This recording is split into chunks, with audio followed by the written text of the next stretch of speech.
we'll start here. We're back for another session of Rime of the Frost Maiden. Ash isn't here this week, which she told us last week, and Bree had something come up, so she is not here this week. But we have our 4 other players, and we're going to have a little fun with this in the meantime. A little last-minute side questy thing, or detour, I guess I should say. Moby brought up maybe we could do the Lonelywood thing, and I had to say no for reasons, because there are reasons. We're just going to talk to someone. We're just talking to them. Well, that's what. Yeah. The characters, that's what they're doing. Sure, the DM has lots of other things for each area. So, while I could make the change for that, it's much easier just to do something else than to have to change that, which can cause a domino effect for other stuff. So that's why I just decided to do this. And I'd like, first going to Lonelywood, and it being Natasha's hometown, I'd like, as many of it as we can be. Unfortunately, Devin won't be here, but 1 is fine. But if it, 2 are missing, I'd rather not go forward like that. With 1, that's fine. But 2, it's a bit much, I think. All right. So we are here in Tourmaline still. You guys are at the East Side Inn.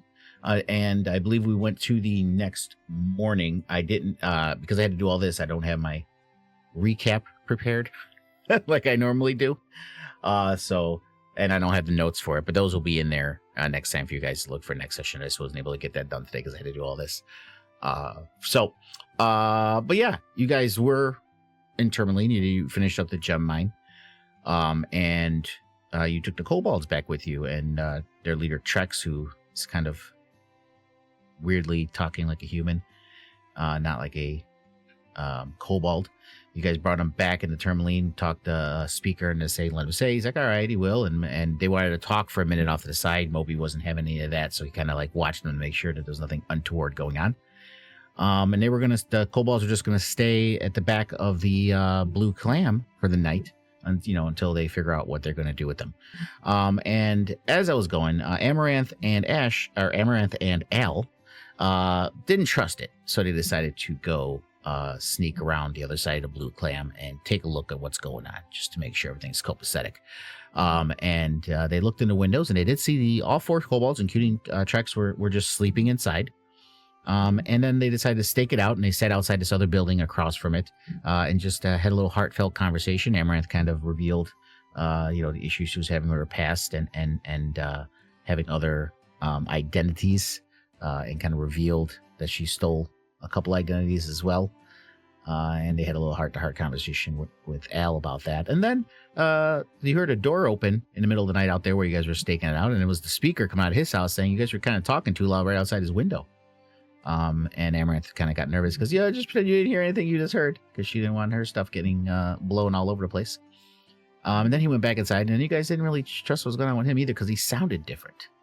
So you guys looked into his window, and he was asleep in the room, but you did see on the nightstand was this kind of thread-worn satchel that Trex was carrying. Now the speaker had it apparently in his room. So now everyone's wondering what's going on with this speaker and these kobolds. Everything's weird now. And that's where we left off. I literally just did it off the top of my head. I'm proud of myself. So I will give myself a pat on the back for being able to do all that. That was pretty good. Yeah. No notes up for that. That was just off the top of my head. But yeah, so now it's the next morning. You guys are here at the East Side. Al decided to stay in his room. I'm going to stay in my room tonight, guys, during the day here, because, and he kind of looks over at Warden and kind of says quietly to the rest, Warden gave me these big old stack of papers that I guess I should kind of read through them, because I don't know, it seems kind of wrong not to, especially since he's expecting me to do it. So I'm just going to camp out in my room a little bit while you guys take a look around, see, and just read through. You see him kind of open up his pack, and you see this stack of papers inside there. Apparently I have a lot of reading to do. And Seraphine's like, well, I can keep you company. I can't do her voice. I'll keep you company. I guess maybe help you organize them. And she goes with him. So Al and Seraphine decide to go to Al's room, where he's going to read his paper, and Seraphine's going to help them go through it. So they walk off, and the rest of you are kind of left here in the morning here at the east side. And as you guys are sitting here in the common room, one of the people here comes out. He comes actually running from the other side. He's like, "Oh, they started it! They started it! The festival! The festival is going on in the town square! The festival's here! Oh, it's an amazing thing! We have the Featfest going on. Featfest, if you guys aren't familiar with Featfest, it's an amazing thing we have near the center of town here. There's random shops and tests of strength and all these amazing things. We have the world-renowned grappler Tater Von Spud in town today, and there's a pie eating contest, and covered wagon that's selling some amazing brew stuff that he comes along here quite often. Presto, the amazing Presto, if you will, he's out there too. So you guys might want to check it out.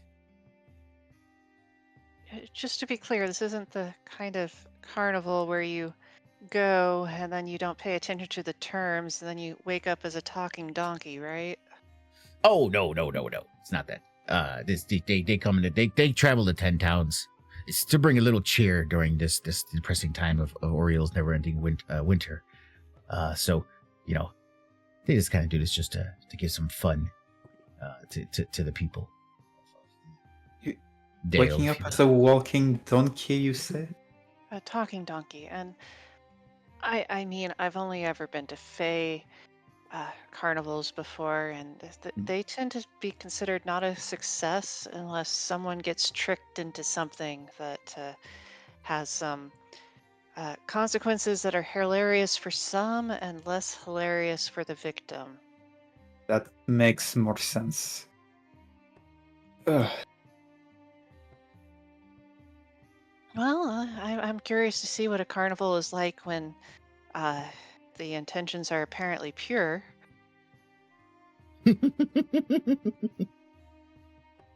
I suppose I can look into it while we're not doing anything else.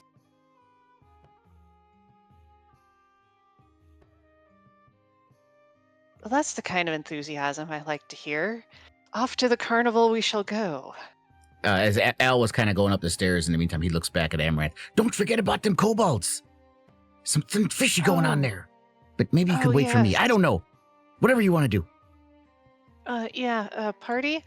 I think maybe we filled you in last night, but just in case you don't recall, Al and I staked out the speaker's house, and there was something weird going on with the satchel, and the speaker seemed to be not himself. Oh, no. I'm kind of wondering if maybe he's possessed, and the kobold tracks seemed all right, different. We will leave the festival for later. It sounds like we have something much more important to check on right now. If that's fine with everybody. But I mean, how? Maybe the speaker is at the carnival? It sounds like it's kind of a town-wide thing.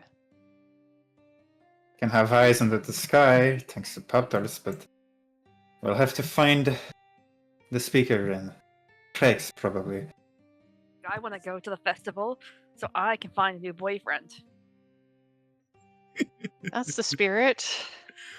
You can do that, but please let us know if you find a speaker or. Maybe I'll find its head. Hopefully not. Problems and concerns again. It's like, Ward, I've already tried to take your head. It didn't work. Warden, keep an eye on Celine for me. Amaret, you will coming with me. I am always watching Celine. Thanks, Warden. And you. I watch you too. No. Oh no. You should really put a bag over his head at night. You never know when someone might turn out to be a head-stealing thief. Who says I steal them? I just simply acquire them. I never accused you of stealing. Well, who else here likes heads? I think I'm the only person here who ever talks about them. I mean, Well, I don't know. not like heads. True, and you did help me braid my current head's hair. Yes, that was a fun project for sure. Yes. Although I think it's might be coming time to dispose of this one. Yeah, it is smelling a little ripe. Really, when I find the next one, I need to find somebody from like the Underdark to preserve the head so I can keep it. Then it can be my husband rather than just my boyfriend. Boyfriends are disposable. Husbands are forever.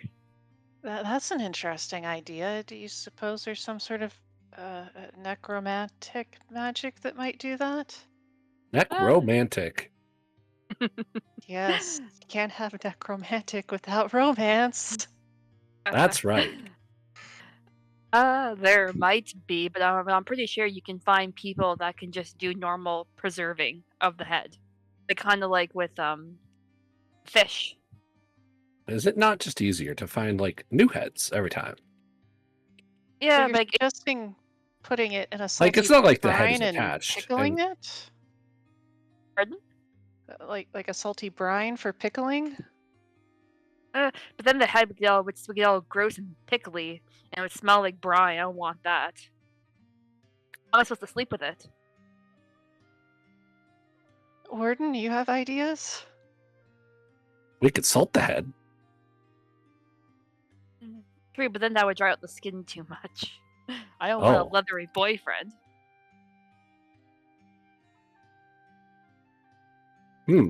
How about you, Hannah? You're a researcher, right? Yeah, or It's Natasha, I should Natasha. say.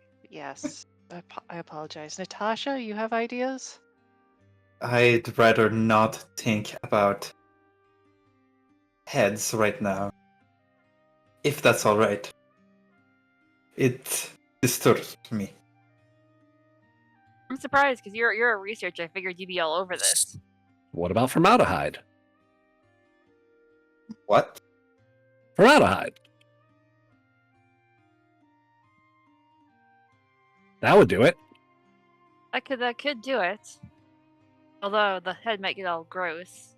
But I believe somebody, either from the Underdark or just a person in general, might be able to either lend me a hand and cast some kind of regenerative magic, or they can help me preserve it. When they lend you a hand, is this like when they lend you a head? Will you be walking around with a hand now, too? Well, it depends on whether they submit to my demands. Oh.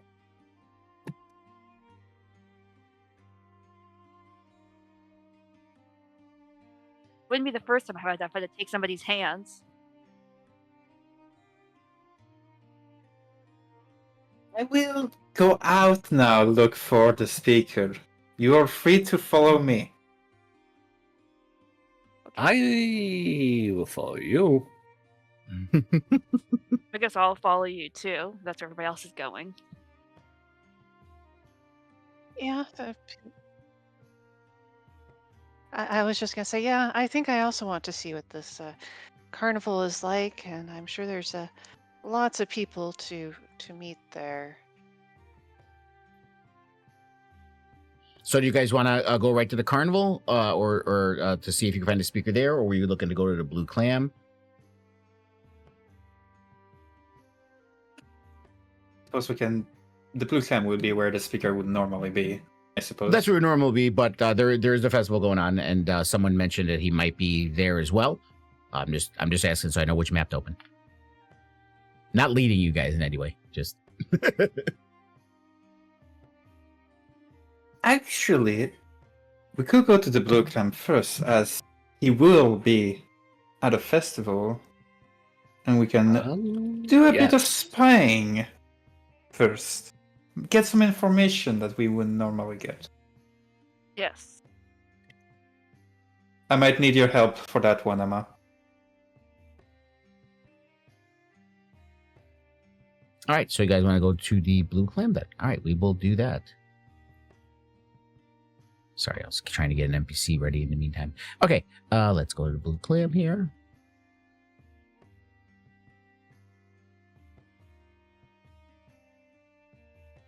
Let's make it a little bit lighter out rather than so dark, because, I mean, it's still dark, but I don't want it that dark.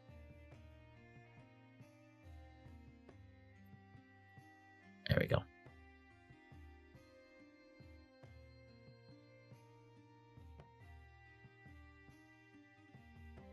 Okay, so let's activate the blue clam. All right. You guys are walking through town. You do see people kind of going to and fro. It seems more bustling than normal in this smallish town. Everyone's kind of going towards the city square. But you guys make your way over to the blue clam once again.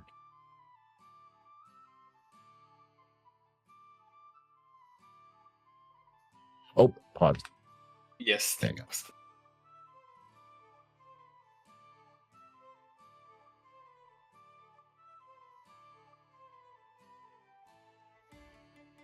So you were saying that he had a room and you saw that Trex bags was in it, right, Emma?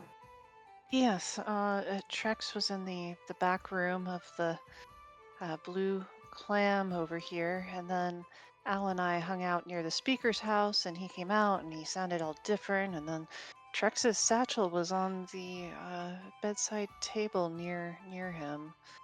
And I don't know, it seems rather odd. Why does he have Trex's satchel? Why is he suddenly so different? And Trex was sleeping rather sloppily on his dragon wings, which seemed perhaps out of character for, taking care of those. It looked like he was going to break them.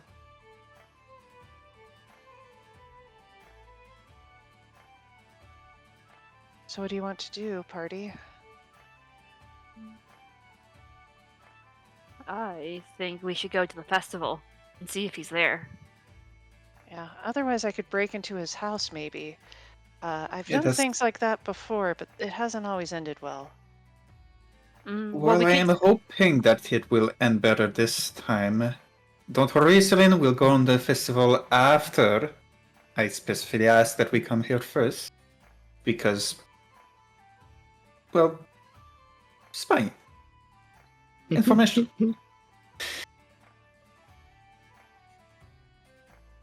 Does it seem like anybody's around here, DM? Like, I mean, like I said, when you guys are walking town, there were people walking to and fro. The city seems to be a little more exuberant today because of the festivals in town.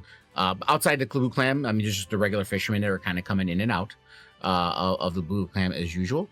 You don't see anyone outside right now. You don't see the speaker here or anyone else that you've met so far outside. Okay.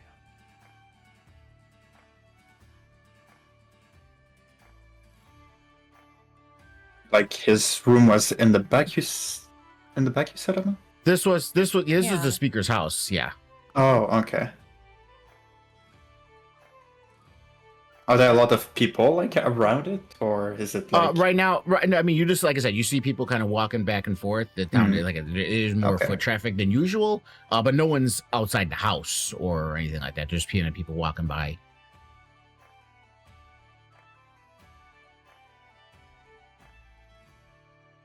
And I did actually make it a building now, so you can look in the window.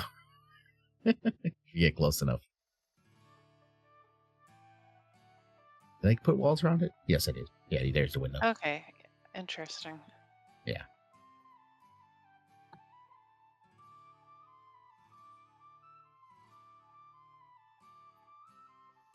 So does the door seem locked? Yes, the door is locked. I say, do you all want to keep a lookout while I try fiddling with this? already on it? And Warden, make sure to also keep an eye out and not let anybody come near us if you can. All my eyes are in and focused. So give me stealth check, Amaranth, with advantage because they're giving you the help action. Keeping an eye out for you. So give me a stealth check first to make sure no one's any wiser to what you're doing. And do you want to do the front door? There is also a back door. I would probably do the back door. I just Okay, did yeah, not that's back see it here. at first. Yes, yeah, I'll move you over there. So okay, thank you. we both moved at the same time. Yeah, it's right back over here. Okay, I go So to there the is a back back door door. 15 stealth check, not terrible. Yeah, no, with the 15, it's good. No. So you kind of sneak back there. The other ones are just kind of standing around watching, making idle conversation with certain people just to distract them, so they're not coming anywhere near the building. And you're alone back there. No one notices you. So now you can give me a sleight of hand or a thieves tool check to pick the lock. It doesn't seem to be a very complicated lock. It's a DC 8. Okay, I guess I can't fail then. There you go. So you expertly undo this lock. I've done this a million times before, guys. Trust me.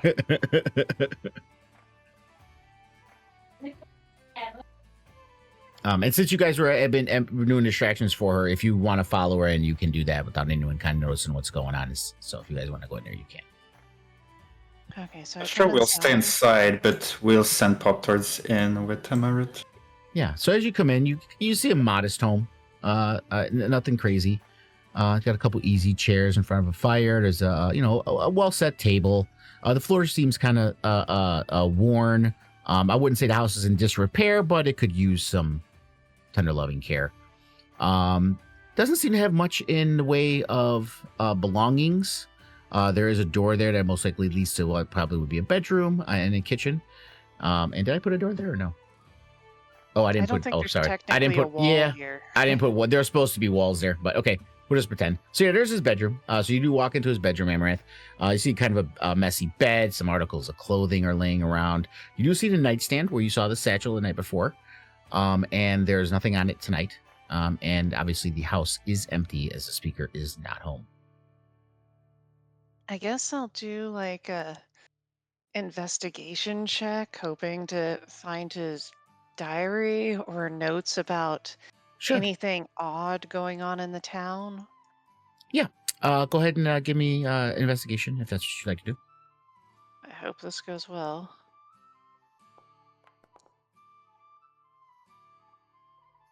$14, not bad. That's good.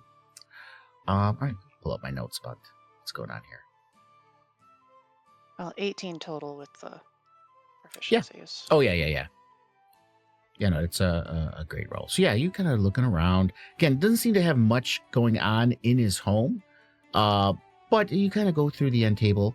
And you do indeed find a kind of worn little journal, if you will. Kind of just wrapped with a piece of string. And you know, if you open it up, you do see it's kind of scribbled in what would be the speaker's writing. And it's written in common? Okay. Yes, it's written in common. He is a half-orc, but it is written in common. And you read a few mostly mundane stuff about leading the town and Oriel's winter and other issues going on, you know, but mostly mundane stuff, nothing of note. But, you know, about halfway in, you do get it to a section where he's talking about how they were having a re-election in Tourmaline for speaker. And he obviously wanted to keep his position, and he makes that noted in there, how I need to do anything I can to stay speaker because this is my life. This is all I know. But this issue with Targos just causing problems. I had to get the town militia to clear out the mine 3 days ago. The militia refused to deal with the problems for what amounts to political reasons. Senior officers are in cahoots with Speaker Nerith Maxildanar of Targos. They're determined to oust me as town speaker and replace me with one of their own in a special election. They're convinced that the closing of the mine and the resulting economic woes will turn my supporters against me. I must do whatever I can to prevent this from happening. Even if it gets people in there to get that mine open, regardless of what the dangers can be. Okay, I make a note that the speaker, it did not care that much if we died, that it was, you know, all politically Yes, please make notes of that, because I don't have this written down also off the top of my head. So just write that down, please. Okay. I'll probably have it in a postscript, but yeah. Yeah, And then I look and like, is the speaker consistent about putting an entry in here every day? It's not every day. It seems that he puts stuff in there when things are going on. That one you see was the last one. And it seems to have been just from a couple days ago when the mine was first closed before you guys arrived. Okay. That was his So last there's entry. no entries in suspicious other handwriting, no Nope. suspiciously long gap yet. Not yet, no. It looks like this Matthew has not touched his journal since a day or so before you guys arrived. Okay, so I put it back because, I don't need to steal his diary. And I make some notes very quickly about, his precarious political position, the special election, Targos, etc. And I think to myself, well, I guess if he's been replaced with a doppelganger, perhaps we could get the special election going after all. I don't know. Hopefully we can just help him rather than do something like that. And I attempt to relock the door on my way out. Yeah, you do that just fine. No issues with that. Are you speaking aloud when you were saying those things, or were you just thinking in your head? It's in my head. Okay. But when I come back, I say essentially the same thing to you, party, aloud. Like, well, he wasn't there. I didn't find anything conclusive about him being a doppelganger currently, or possessed, or whatever. Well, the goal was that he wasn't there, thus we could freely enter his house. Well, I found some interesting things about local politics. Politics. Yes.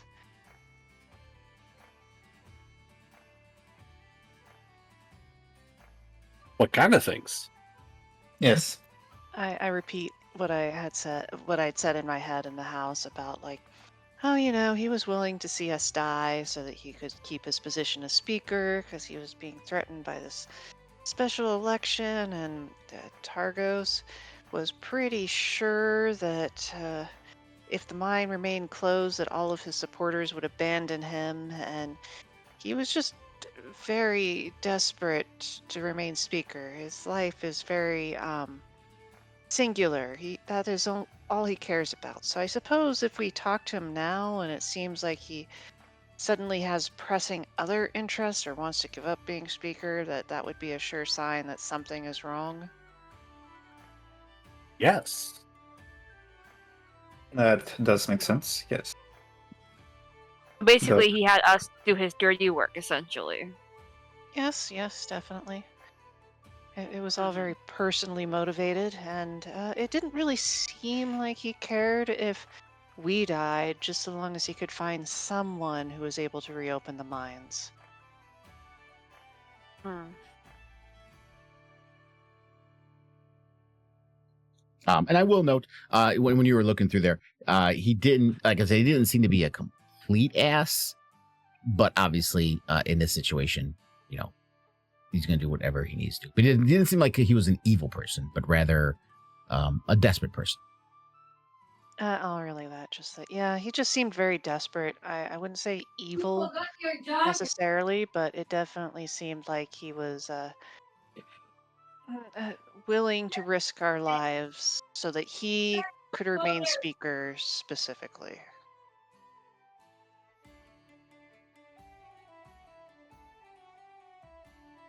I guess the next step is to go find him, or to speak to Trex. Still confused on how he managed to resist my spell. And as your guys are talking back there, by the way, Natasha, Pop-Tart does see that the kobolds, all 4 of them, are in the kitchen working. They seem to be washing pots and pans and cooking and stuff like that. You do see Trex is in there with them as well. But he's not wearing his wings anymore. He's not. No. But he take his wings?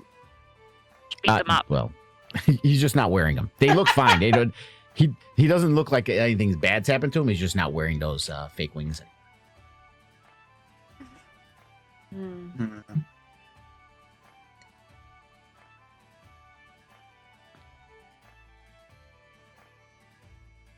Anybody want to bite at the blue clam? Something to eat before we go to the festival and whatnot. Like I look at my head and be like, "Are you hungry?" Not really.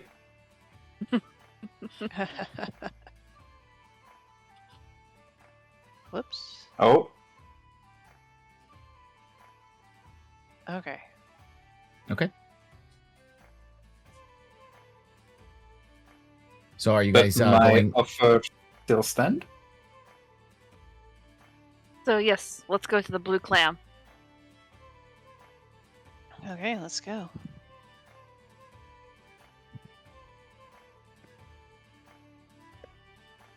Can Warden eat food? Warden? I can. I don't have to.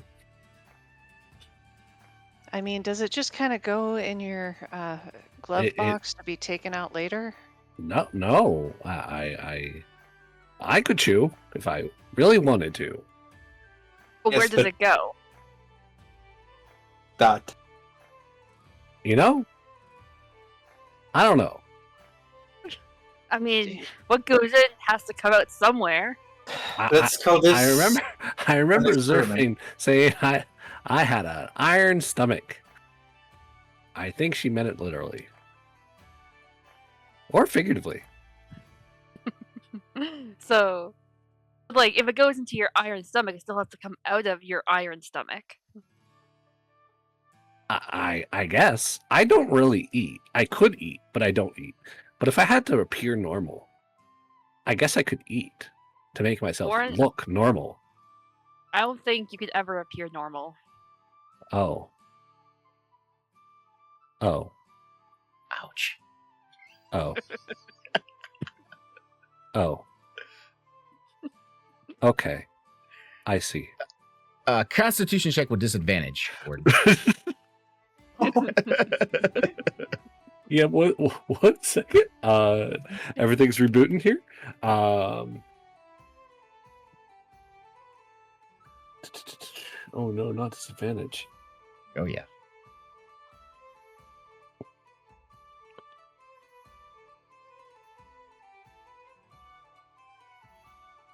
Warden's like pulls out a slip of paper, pulls out a pen. Dear Al, I don't think I'm normal. All the party members said I'm not normal. I don't know what to do with that. It kind of makes me sad. Oh. Dear Al, what a sadness. Why do I feel this? Follow up. Did you roll that? Did you roll that check? I am trying to Okay. hear. Sorry. I just want to make okay. sure. I just wanted to make sure Forge didn't like kick up or something. And I didn't see it. Disadvantage. There we go. Okay. All right, you fail. So as you're writing your letters, you're writing it now. What is sadness? I don't know. And you basically your legs are still upright, and you just bend at the waist, and now you're like this, like a L shaped, as your wind has run out, and I believe everyone has walked into the blue clam. So yeah, no one's noticed this yet. As you guys are all walking to blue clam, Amaranth is still outside the door, but the other two have gone inside. I will say, as you have gone inside, Celine and Natasha, you do see Vernon Bragg, the half-orc proprietor, is behind there, smiling happily, preparing or giving out orders and drinks. And he sees you guys. Oh, welcome back! Hey, I gotta give you guys some credit. You guys brought back them kobolds. You know what? Them guys, they're some hard workers. They don't seem. Oh yeah, they're back there cleaning pots and pans, helping our cook prepare the meals. They seem happy as a forgive the plum, a clam to be here. Oh, This is nothing. very good news to hear. We The only were thing Oh, better than good labor is free labor. Well, yeah, I couldn't have the heart to do that. I mean, at least I'll for now going to give them room and board, give them a place to stay and give them food. So they at least working for their meals and a place to stay. I guess the speaker's going to figure out something. He didn't bother coming by again, but he was supposed to figure out something for lodging for them for now. But I guess they can stay here. They didn't cause any trouble last night, surprisingly, because they're usually breaking things, but they were not too bad back there. They did get into some of my stash of food and ate a bunch of shit they weren't supposed to. But who could have blamed them? They're probably starving. Good to hear that they weren't too much trouble, at least. And that they're being helpful right now. That's what we were hoping for, really. Yeah. Yeah. They were all good. Can I except- order? Go ahead. I'm sorry. What were you going to say? Sorry, I was gonna say, can I order like a bowl of chowder? Yeah. Go right ahead. I believe it's in that. If you go to that thing, you can order one right there. I think I do have chowder in there. Yeah, Kraken chowder. If you click that banner, right there, you can buy a bowl of chowder.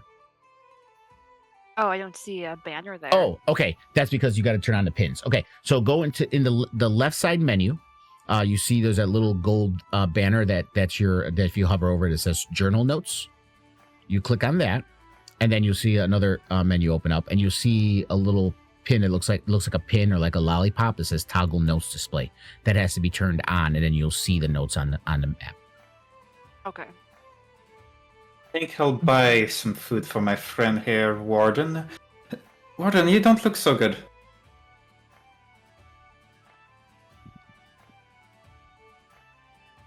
Warden? You don't see Warden. Oh. He's not. He's actually he did wind down outside, Warden. You didn't wind down inside. You were, sorry. Yeah, you were in the back of the. You were back here. Yep. So you guys don't see Warden. He hasn't followed you apparently. Well, never mind then. I suppose he will think of what you gotta said to him outside.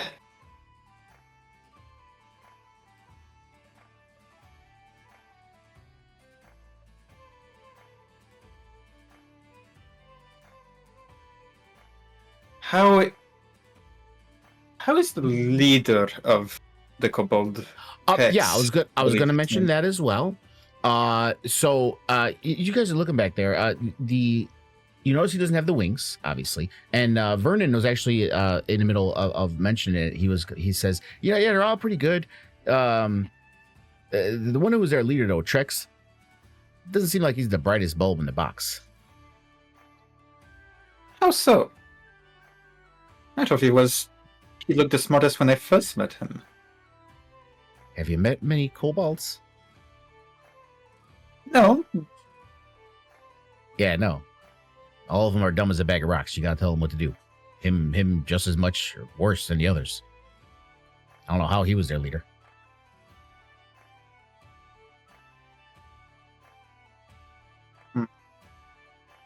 Can we speak to him after they're done working, of course?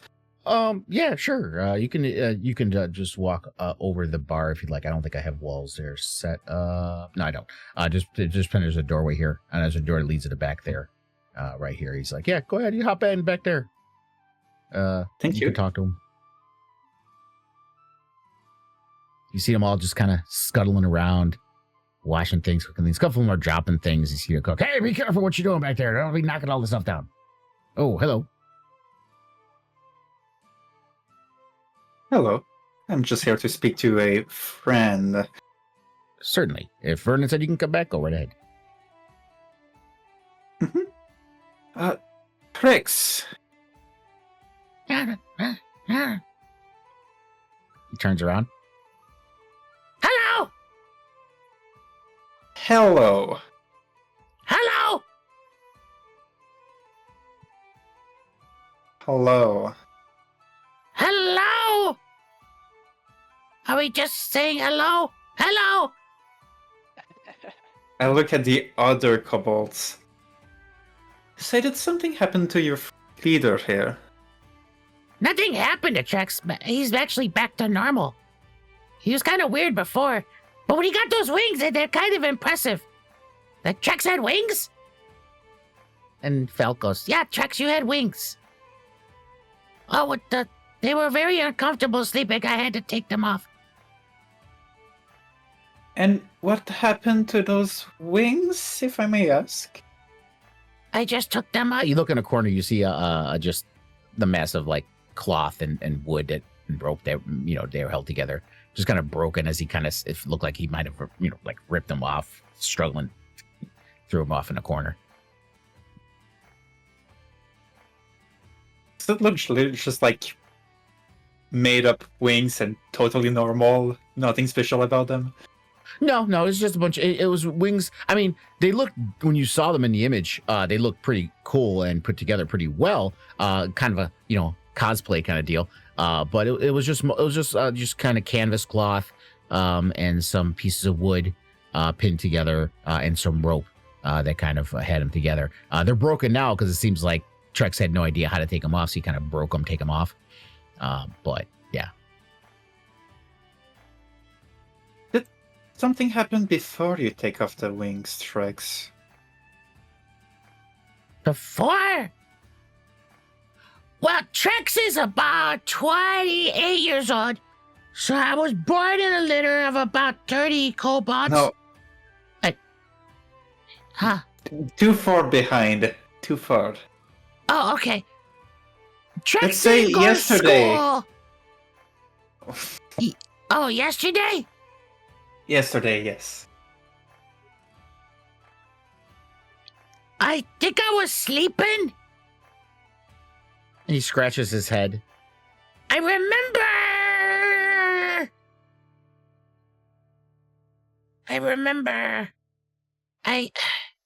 And Falk is like, you remember mine? And Trex is like, Trex don't remember mine. What? What day today?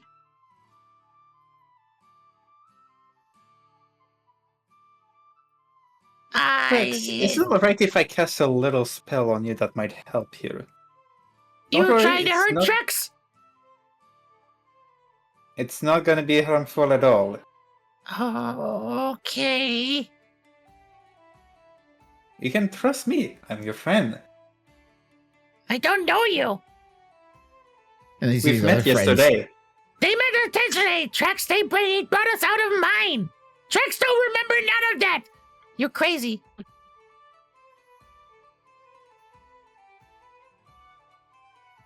Cast Charm Person on Trex. Oh. You're casting what?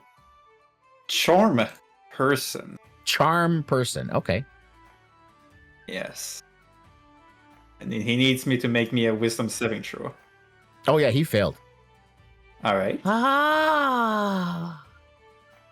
Pretty fox. As I suspected. But you remember that I am your friend now, yes? No. No. And you're sure, as far as you can remember, you don't remember what happened yesterday?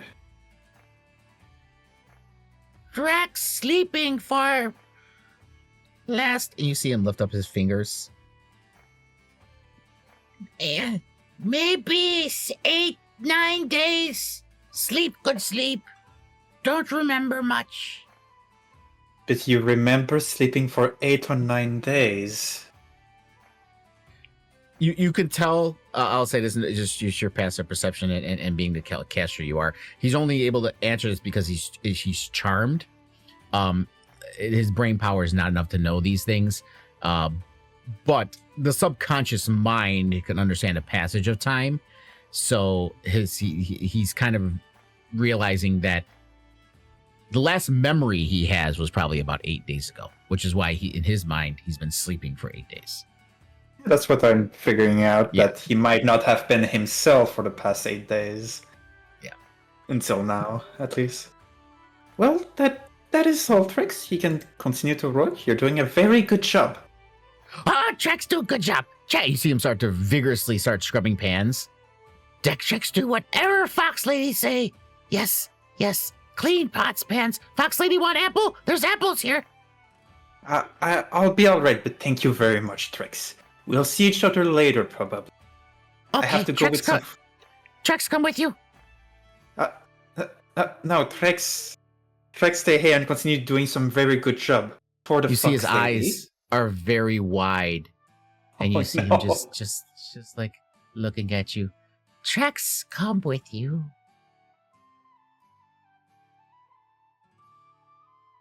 We should take him. We can make him our little mascot. Oh no.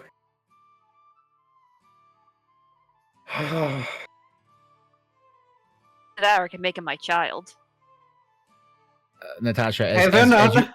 as you hear Celine talking through the window here at you inside her, because she has a clear view of what's going on because there's the order window here, and she you hear her talking to you, and you're paying attention to Celine. You feel your tail is being held as Trex is behind you, just holding your tail. Aww. No. Like, no, we have to take him. Yes. I was saying no to the tail holding.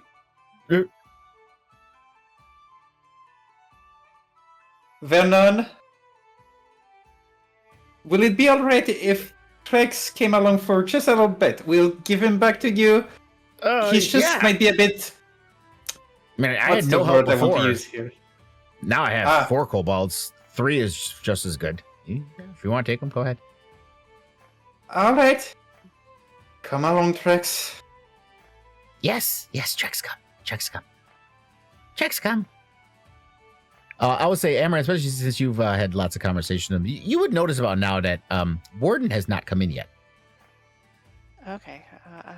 Noticing that Warden has not come in, I go to look for him.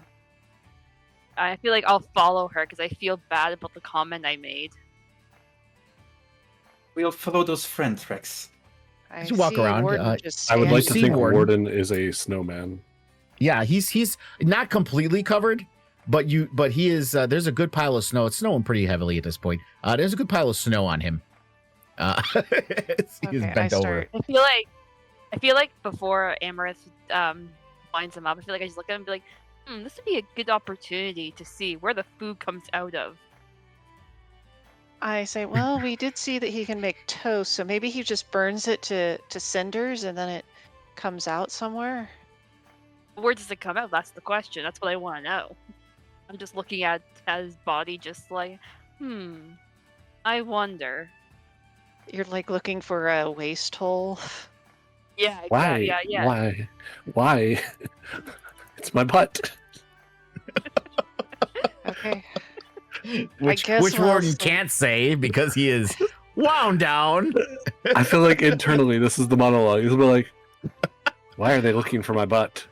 I You know, don't get this. I guess I should ask you this question because it's your character.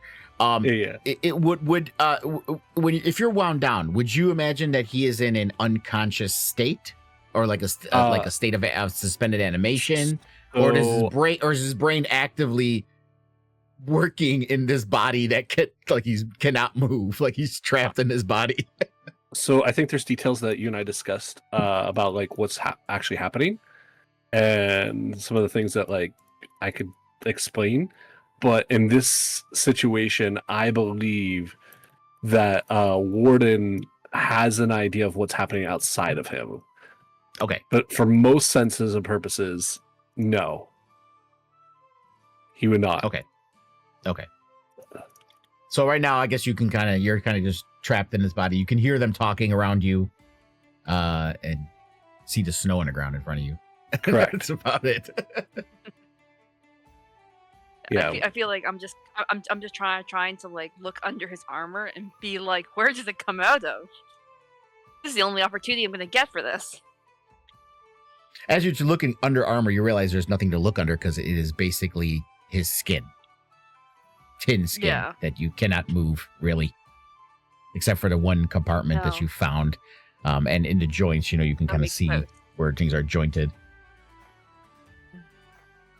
I feel like after a few minutes, I just kind of give up and be like, I guess I'll never know. Unless I like, will dissect say, him.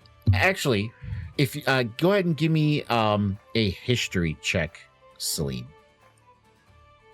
Great check. Okay. DC is gonna be kind of high. DC 17. Oh, it was almost there. Okay, yeah. You don't know nothing about what he is. You're like, I'll figure this out one way or another. I will figure what happens to the food he consumes.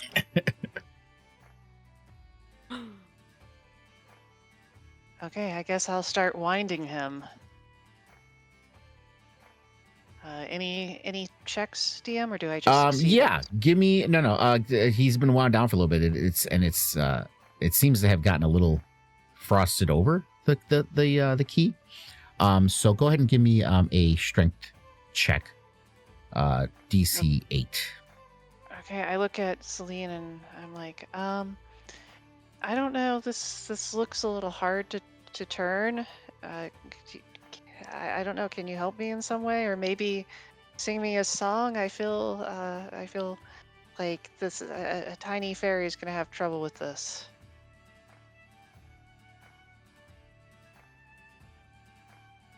Up to you though, Celine. If you want to say no, that's fine. If Amarath might fail hilariously.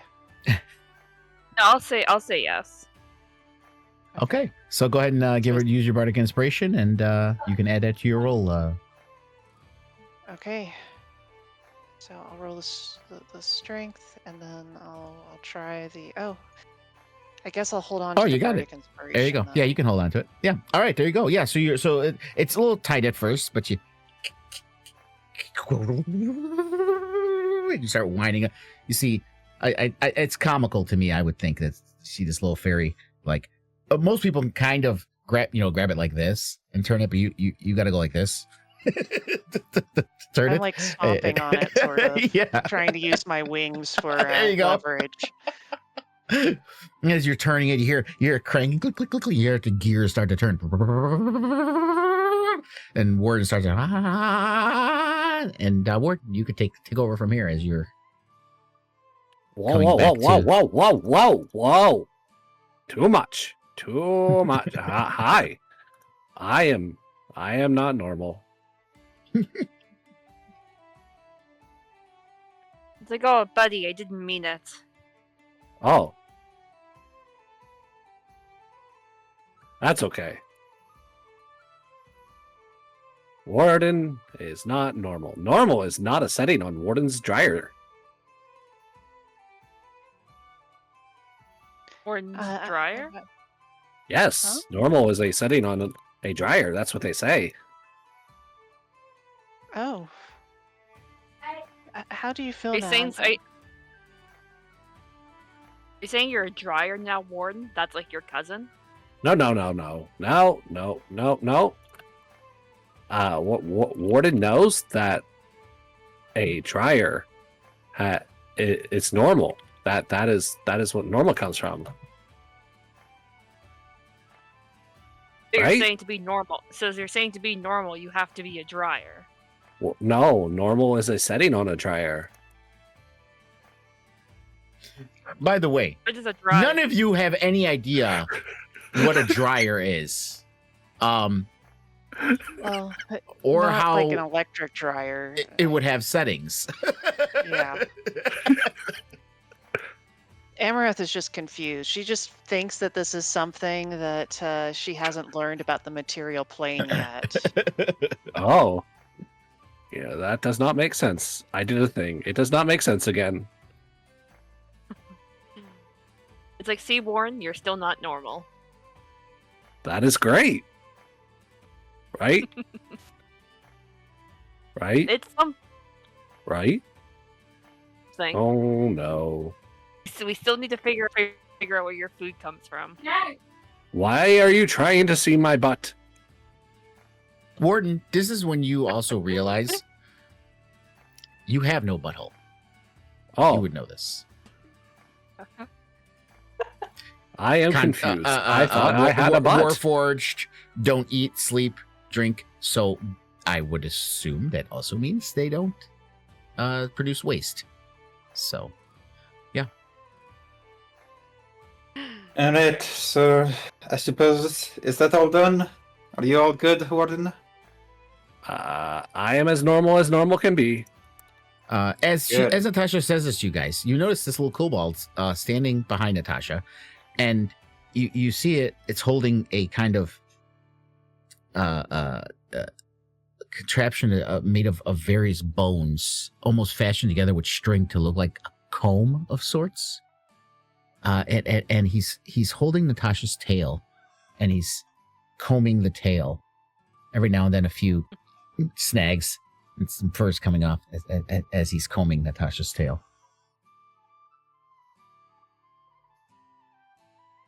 Natasha will ignore it for now. Can I go over to him and just give him like a little pat on the head? Be like, oh, you're so cute. You pat him on the head. Trek's not cute. Trek's just taking care of Fox Lady like Trek's supposed to. It's like, oh, see, you have a little admirer now. For the next hour. I would say no, Natasha. You notice Trex is kind of eyeballing Pop-Tart not happily. Like, in a way, it almost feels like a Jealous? jealousy. Yes. Oh no. See, he just wants attention. He just wants to be a part of us. I think we should make him a member. Natasha, having a bad feeling, will snap and fingers and send Pop-Tarts in his pocket dimension.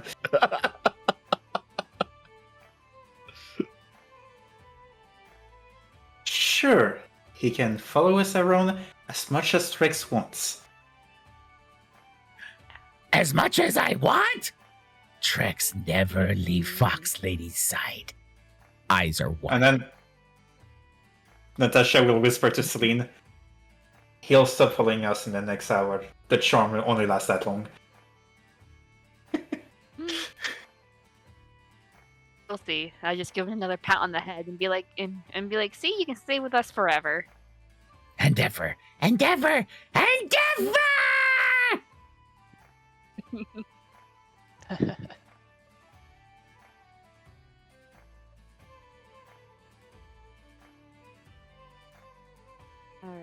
We can go to the festival now, I suppose, and try to find our friend, the speaker.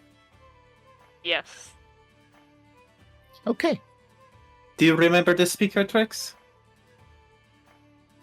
Speaker wake Trex up. First face Trex see.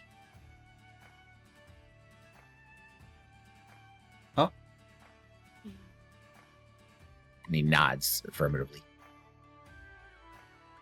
All right. All right, so Well, I let's guess we're- open up. I'm sorry? Yeah, I guess we're going to the festival now. Yeah.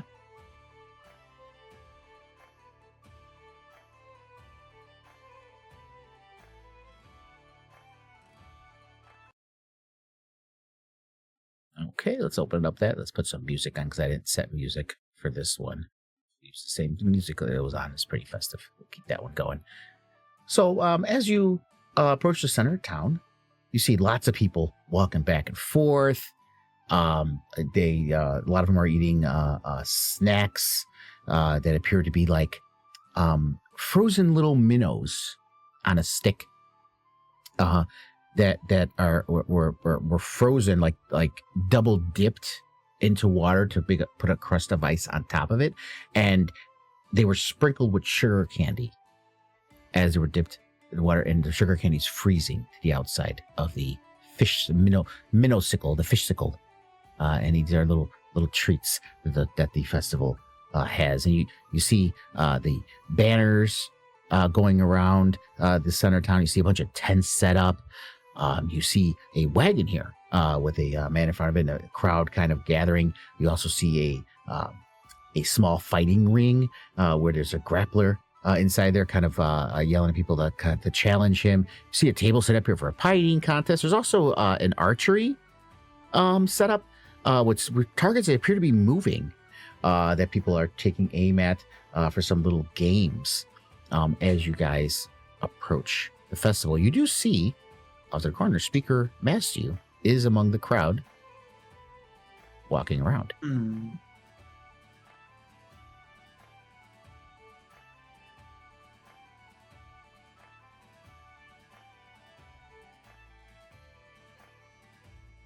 Interesting. I think What do I've you gone want? to any I- festivals uh, before, so I'm kind of new to this. I go over to the pie eating contest and be like, Yeah. I would like to join. Okay. You do see that it is as you get closer, you notice that it is not dessert pies, but rather meat pies that are lined up. And you see quite a few portly people seated behind the table, getting ready to partake in this contest. And the person in front of it that is running it does say, "Oh, yes, if you'd like to join, go ahead and have a seat." I feel like I give my head to Morton, but here, take care of this. Warden puts it in his And I box. sit down. Oh, do Okay. not turn it into toast. Not toast. Understood. So as you take your seat, Celine, you see the people are sitting next to you, ready. Some few of them are wearing some makeshift bibs, if you will, and you see these large stacks of meat pies on the table. The barker who's running the contest is like, all right. Let's set up the ground rules for how this is going to work. We got Tourmaline's famous and best meat pies given to us specially made by the Blue Clam. It's not one of the regular items. It's on a secret menu. You need to ask them that next time you go there if you want some of these meat pies. Provided to us for this contest. Each competitor must consume 5 meat pies, with the first to eat all 5 without losing their meal declared the winner of said contest. And we will do this at the count of 3. So once everyone is prepared, I will begin the count. Is anyone else going to join in or watch, if you will? It's not a I'll- shadow I'll- watch. I'll join in. I'm sure Trex this is is gonna go holding well on for to a Natasha's tiny tail. fairy. Getting dragged along. Did you say you're going to join in or watch, Amaranth? Join in. Oh, join in. Okay. Yeah. All right. Okay. So to run this contest, Amaranth and Celine, you're going to roll a d20 one at a time. I'll let you know when to roll them. And you're going to add your Constitution modifier to the d20. So I guess you could just roll a Constitution check. That'll add your modifier. Consuming 1 pie is going to require a cumulative roll of 30. Oh wow. Mhm. That's really high. Then, once you finish that pie, you must make a Constitution saving throw, DC 10, to hopefully not throw up from the pie that quickly. And if you succeed that save, you can begin the next pie. There will be raises in the Constitution saving throws as you go along. But we can begin the contest if you guys are ready. Hawan, a 2, a 3. And you see the people next to you started going in. So we'll start with Celine. Go ahead and give me that Constitution. I believe when you roll with Forge, when you roll a Constitution, if you roll a Constitution check, it adds your modifier.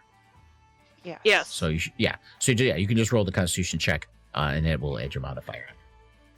And we'll just go, we'll get it one at a time. So it'll be kind of a face-off between. And I'll roll one for a contestant. Ooh. Okay, 6.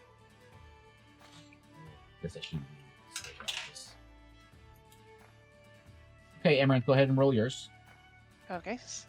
See how it goes. 8. Ooh, Amaranth. Wow. So as you're eating Celine, you're like, Mama, and you kind of glance over and you see Amaranth's mouth get this big. Takes a gigantic bite of this meat pie as you're like nibbling on yours. And then you see a guy next to you.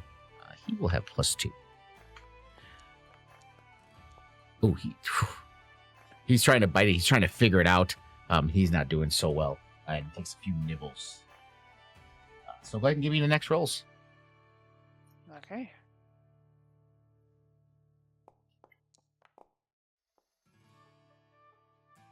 Woo!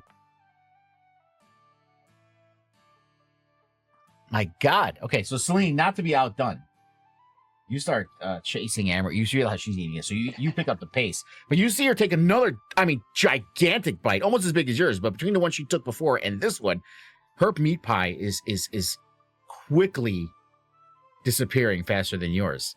She's got meat on the side of her face. She's using her wings to wipe off the juices dribbling down as she's eating this meat pie. She's going along. Oh, this is funny. I think I need to do one more to catch up with her because I didn't have one to match her 19. But that was an accident. Ignore that. I hit Celine on accident. It wasn't supposed to be. Okay. Yeah, ignore that roll. I'll delete that one from the chat. I was rolling the other person. Oh. So we'll move that one. Okay. So that guy he's getting ahead of you. So he's at 23. Amaranth is way ahead. Let me add these up here real quick. All right. So Celine is at 25. Her pie is almost gone. Amaranth, I believe you. Yeah. Oh, 26. So almost neck and neck. So Amaranth is ahead by 1. You had 8 and an 18. 18 and then 11. Oh, you rolled your third one? I didn't see the third one. Sorry. Yeah, because Celine rolled. Oh, gotcha. Okay. All right. So yeah, both of you do complete your pies. Let me roll. Since you guys did your third one, I will do the other dude, see where he's at. Oh, he is rolling horrible. He's only at 27. He hasn't finished his first pie yet. All right. So you guys both inhale these pies. Now we need a Constitution saving throw from both of you. It's a DC 10. Okay, I guess we'll see. Now remember, if you puke up, you lose.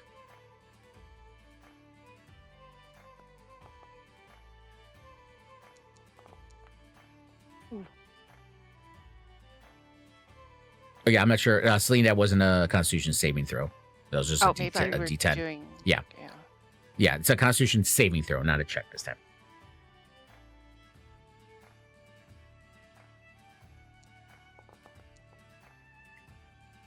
Okay, so both of you managed to little burp, but you managed to keep it down. And you guys can begin your second pie. Yeah, you see like Amaranth's like face pale. Like she didn't realize there'd be a second pie. She's not familiar with, how these things work. And you see the person has stacked them. Now you realize as you finish your first one, Amaranth, you see there are 4 stacked in front of you. Okay, well, Amaranth got herself into the mess, so she'll handle it like she handles every mess she gets herself into.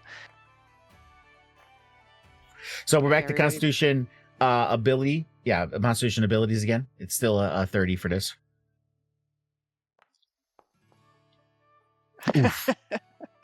in character.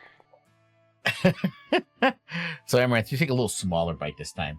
You're still burping up the last one. And Celine, jump. So Celine, you managed to catch up to Amaranth and finish that first pie off. Is this become a challenge for you? You're like, I'm not letting this fairy beat me. Yeah, I'm just like, man, I'm hungry. I'm gonna try to eat as much as I can. All right. Okay, that guy finished his pie. So he needs to do a Constitution saving throw. Whoops, I thought we were doing the next round. Sorry. I am, but he still has to finish his pie. Okay. But that's fine. Yeah, so he's good. So he didn't puke it up. So he finished his first pie. You guys can start your next. So you already did yours, Amaranth. So you got an 8. Celine, go ahead and roll your next roll.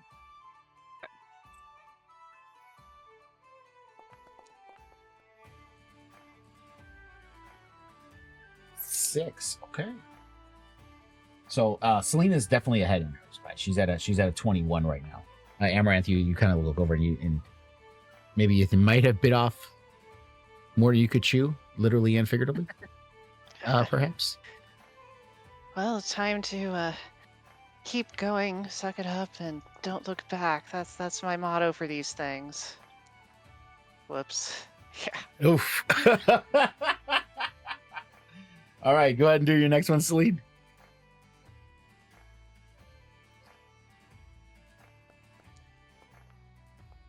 Oh, shit! Oh! All right. With a nat 20, because you finished that pie. With if it wasn't even a nat 20, if it was like a 19 or a dirty 20, you would have. So you finish that pie, and you will have the additional. I will say you started double fisting it. You picked up the next pie. And with then that 20, whatever additional you got on that roll over to 30 applies to your next pie. So you have 13 already on your next pie. Nice. Yeah. All right, let me roll this dude here. 18. Okay, so he finished his second pie. All right, so you need to do your Constitution saving throw. This time it is an 11, Celine, for yours. Cool. And this guy will do his saving throw as well.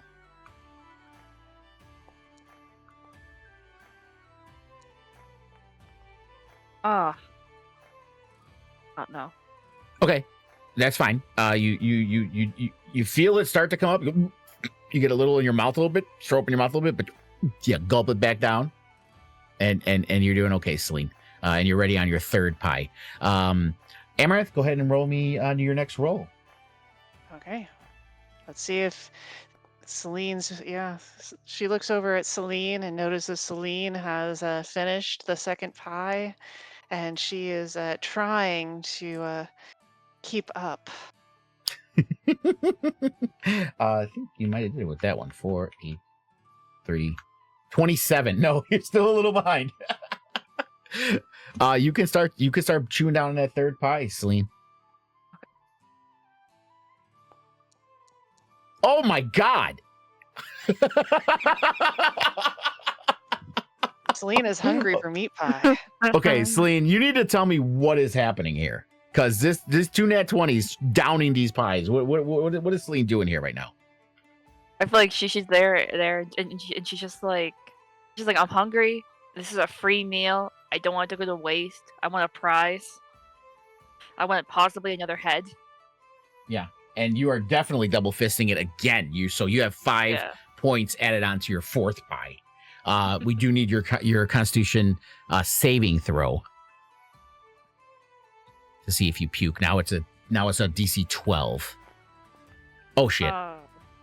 Oh, Celine, as you're starting to take a bite of that fourth pie, Amaranth, you hear it first. You hear the gurgle coming from Celine's belly.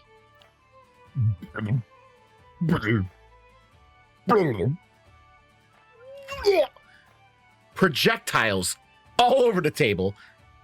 You see the poor guy that you're in a competition with takes his pies and kind of slides them off to the side, and it just goes spewing out. Natasha, it lands here as she vomits out. Celine, what do you have to say for yourself? I feel like I just tap out and be like, and just be like, that was a waste of a good meal.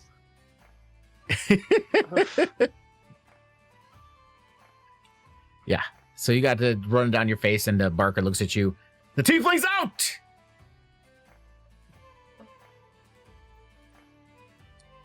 So it's just Amaranth now, and this other dude, and he rolls a 6. So go ahead and see if you're finishing that second pie, Amaranth. I should roll mine. It looks like you accidentally rolled as me. Yeah, that wasn't supposed to be you. Go ahead and roll your own. I had you clicked, unfortunately. Okay, 16. Okay, so yeah. I look at Celine, and then I say, I gotta win it for both of us. And I down the rest of this pie. So yeah, you finish that one. Give me your saving throw. It's DC 11 now.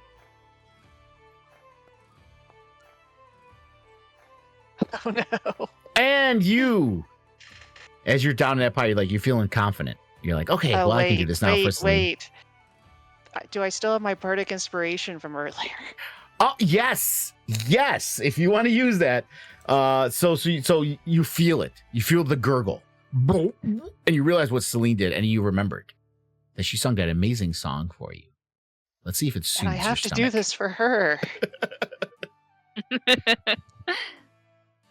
Oh, it still's not enough. And you close your eyes. And you're thinking of the song and you're uh-oh. It just shoots out. As it coats the table, and the other guy now he slices pie this way in the middle. And he just starts. He's about to eat it, and the barker looks at him. You're the winner! And he puts his hands up. So yeah, Amaranth, you're wiping your face from the nastiness that was vomiting up that pie. And the barker looks at you, and he gives you a couple coupons. He's like, half off on your next meat pie. Secret menu. Remember, you gotta let the Blue Clam know you're ordering off the secret menu in order to use this coupon. Be like, all right, and then I feel like I would give mine to the coal boat and be like, here you go, buddy. Yay! And then he looks at it and he's all happy. And then he looks at you. What is it? So it's a coupon, buddy, so you can get some meat pies. Yay! What's a meat pie? It's food. Yay! I got free food from the Blue Clam anyway, but okay. Technically, It's the like, food you were getting there wasn't free. You were working for it. Technically, I think. I got what I said they tell me I could eat all I wanted to. That was my understanding. Well, now you get it for extra free. Yay! And he looks very confused as he's yaying. But he accepts it, and he kind of tucks it into his belt and holds on to it. All right, I probably go back over to Warren. I'm like, can I have my head back, please?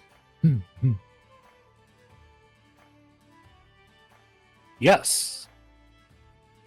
Is that all you need? Well, did you toast it?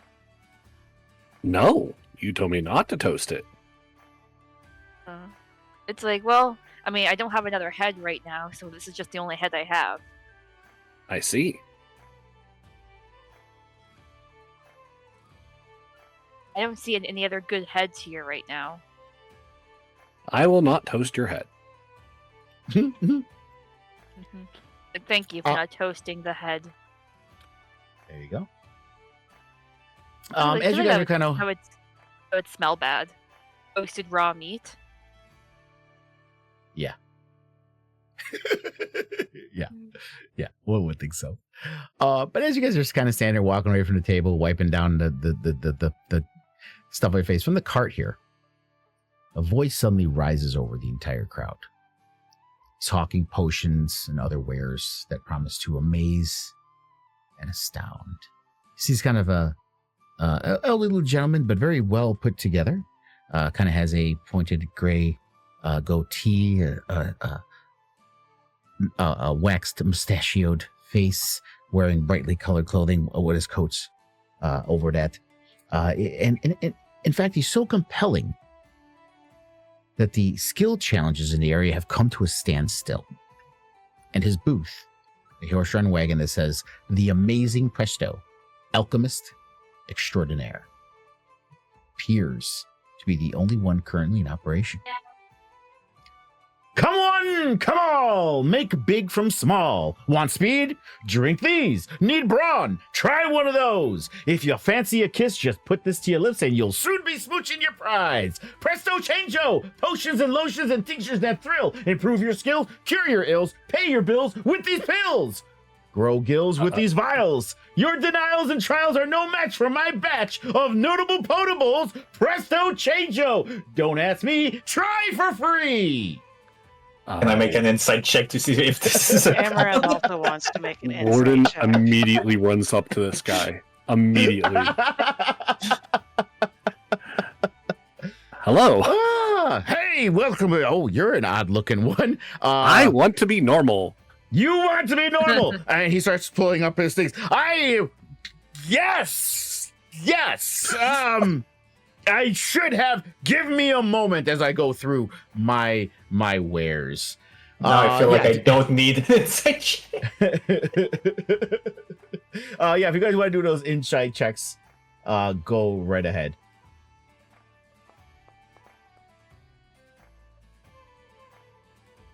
Okay. Attributes insight. There it is.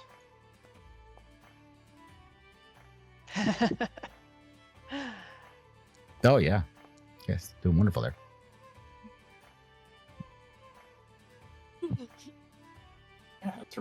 Yeah. So, Amaranth, you are just agawk at this amazing person that apparently just has all these things that are just amazing. And you I would say even almost smitten at the charm of this man and everything that he can do. Warden, you're not sure he has anything that can help you, but he doesn't seem like he wants to not to help you. Can I go over to him and just put the head on the counter and be like, "Can you help me with this?"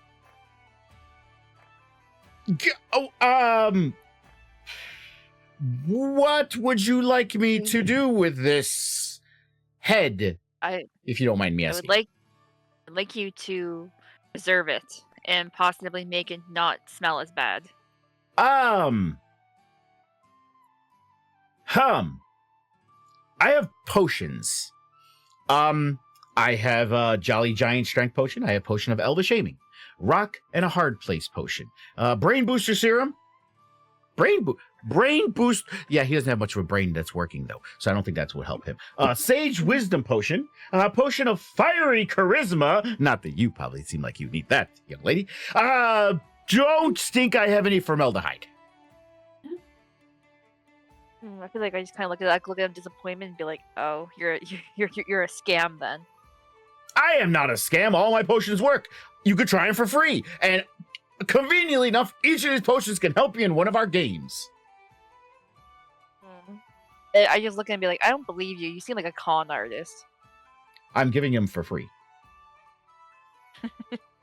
I'm letting you try it for free. I'm free. just like, nah. I'm just like, you see, anytime something is free, there's always a catch. Well, there is no catch here. We'll see. As you guys are talking, by the way, you see all these other people are coming up. I'll take one. Give me a moment, young lady. We'll see what we can do with your head. And you, sir, I will keep looking if there's a potion that can make you normal. And people are, you see them. And he starts hanging out potions, and he's giving first ones free. Then you see some people are coming back, and they're paying for the next one. And you see them going to play, and you notice one person takes the thing called the Potion of Elvish Aiming, and you see them drink it really quick, and they go over to that archery stand where you see the moving targets are kind of happening, and as you see them there hitting bullseye after bullseye after bullseye as they are using this potion and playing the games. You notice it doesn't last too long for that one, but because it was the free potion, but it did work.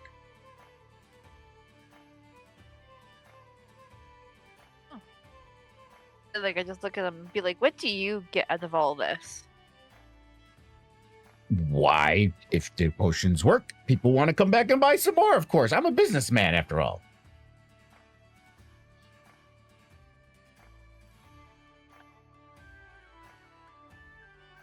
I just look at him very skeptically, and I'm like, "I'll take one of each." All right. So he gives you all the ones I named: Jolly Giant Strength Potion, Potion of Elvish Aiming, Rock and a Hard Place Potion, Brain Booster Serum, Sage Wisdom Potion, and a Potion of Fiery Charisma. And I will list what each of these do for you.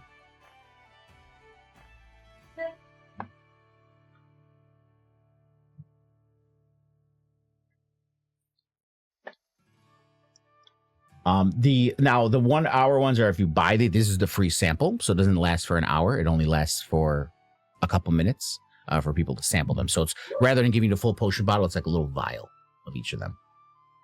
They look at me, they're like, aha, I knew there was a catch. No, these are the free samples. Free samples are always smaller. What are you talking about, lady? I just look at them and be like, listen, you couldn't help me with my head, and now you give me this light version of a potion. In the meantime, as you're arguing with him about this potion, and he's looking at you like, it's a free vial, and he's pointing to everyone who's doing things and all these crazy things. And you do hear from the ring that Tater Von guy who is grappling everybody. He did take one of his things to become stronger as well. And you hear him start to kind of yell from over there. And as you're looking over there, you hear a sudden loud groan and a sudden shriek that can be heard emanating from that fighting pit as Tater Von Spud suddenly starts to double in size. His skin stretching, bones suddenly starting to double in size, his skin stretching, bones creaking, eyes wide with fear and confusion. He leaps out of the fighting pit in a blind rage and charges out into the entrance of the Featfest, right about over here. And across the street, headlong into the nearest storefront. And he crashes through its outer wall over here. As this happens, everyone starts to scream. And Presto's looking at you. And he looks like, well, you look like a group who can handle yourself. Maybe subdue this guy. Stop him.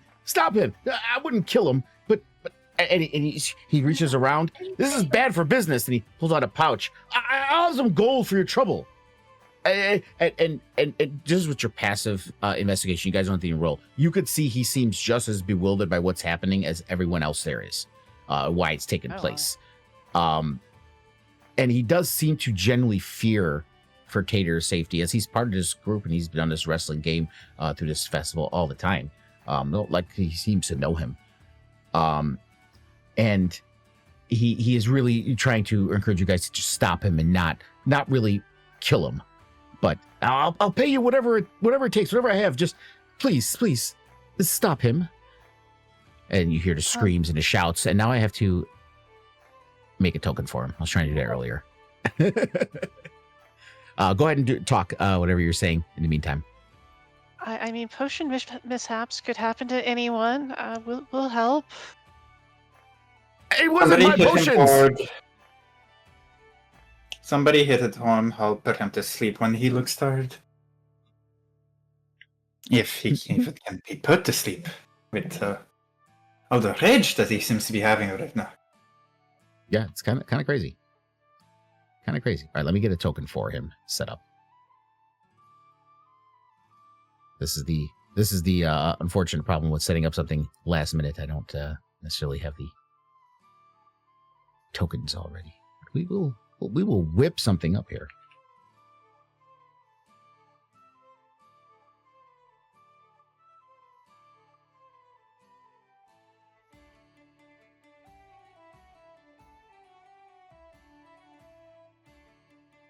Okay.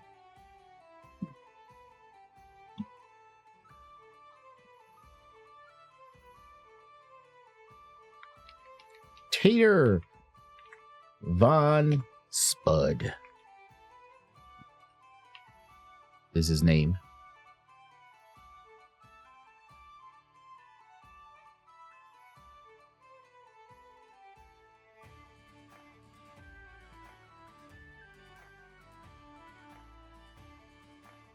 And you see him over there causing insanity.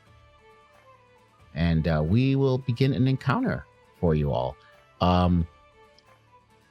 You see Trex is eager to join in. Like, Trex will help, Fox Lady. You can't fight crazy men by yourself. Rex, you stay right next to Natasha. To protect me. Of Can course. I give him the what is it, the potion of Hill Giants? Don't give him any potion. I don't trust those.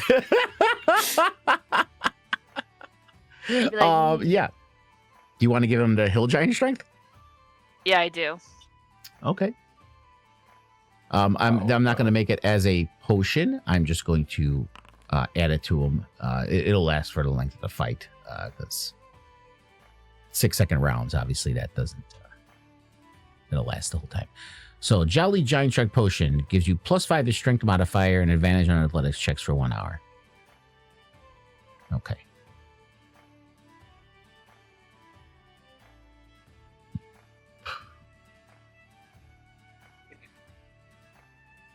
+5.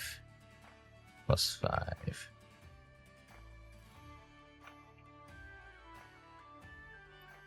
All right. So he has that.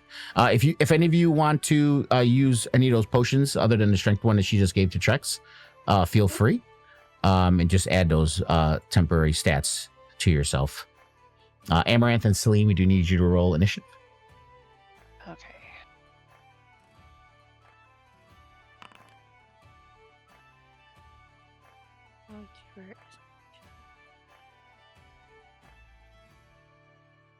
Where's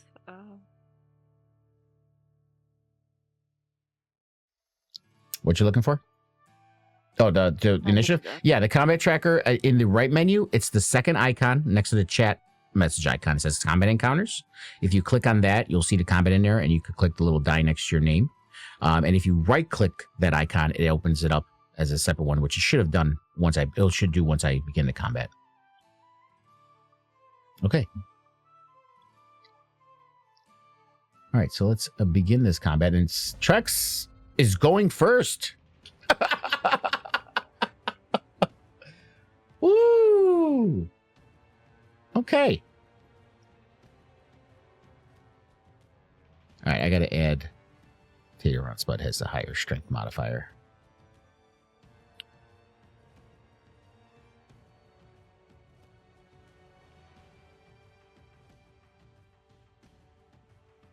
There we go.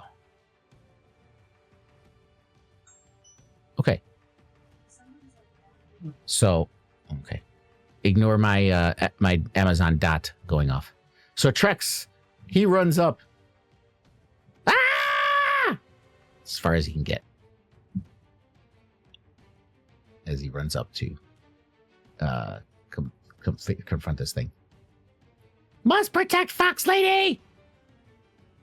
No. Natasha, seeing that, will run up to him and even in front of him, kind of. I said, stay next to me, please.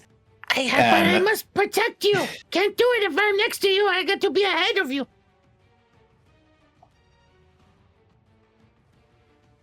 I hate it when you say something logical. Check's smart. I will. By the way, you are noticing after that potion that he did, you noticing this scrawny kobold? Yeah. For some reason, just his biceps. It's like a reverse Popeye. Instead of the forearms, his biceps are like. So he's these big biceps and these scrawny little forearms holding a dagger.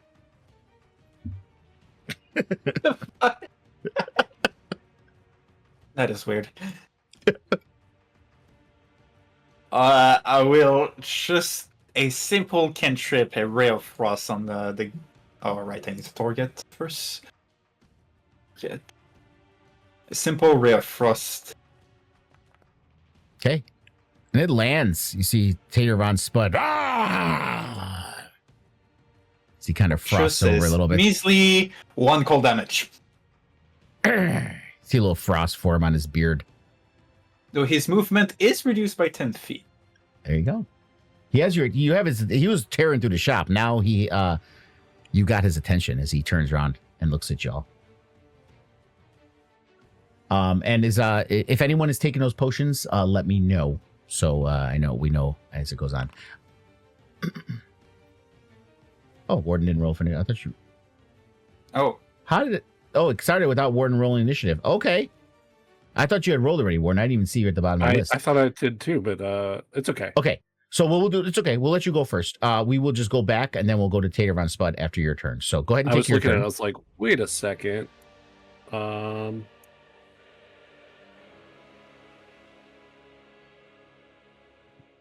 of course, the only way you'd pass this is by getting a natural 20. Yeah. So Warden's sort of like out of the loop here. So he'll like run past and be like, Natasha, what is going on? Don't you see? And she just points out to the very big man who's going on a rampage. Oh, understood. And then Warden will come here and try to beat him up. No, that... Why did my sheet go away? I don't know. This big commenter, right? Huh? That's just a commenter.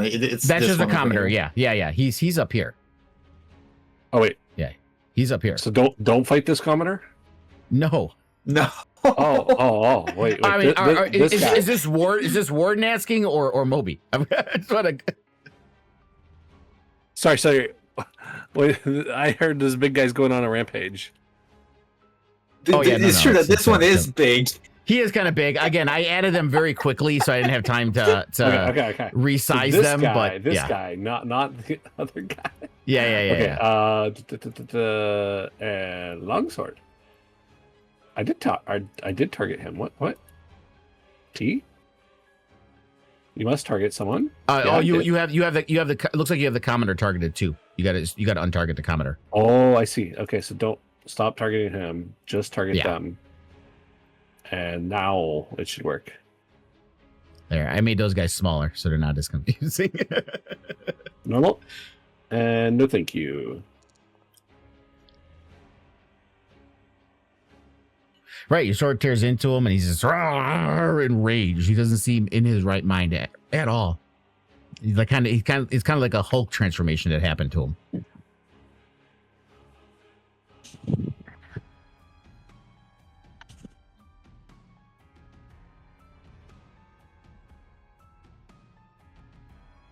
Is that the end of your turn? That'll end my turn. Sorry. Okay. Yes. All right. And so turn. we will go to Tater's turn because it is his turn now. And Ray of Frost ended, Natasha, because I moved the things back and forth. If you want to cast it again on him, without using Ray of Frost is a cantrip, correct? Yes. Yeah, so you don't have to worry about that. So yeah, go ahead and cast it on him again, with advantage to try to put the effect back on him again. Okay.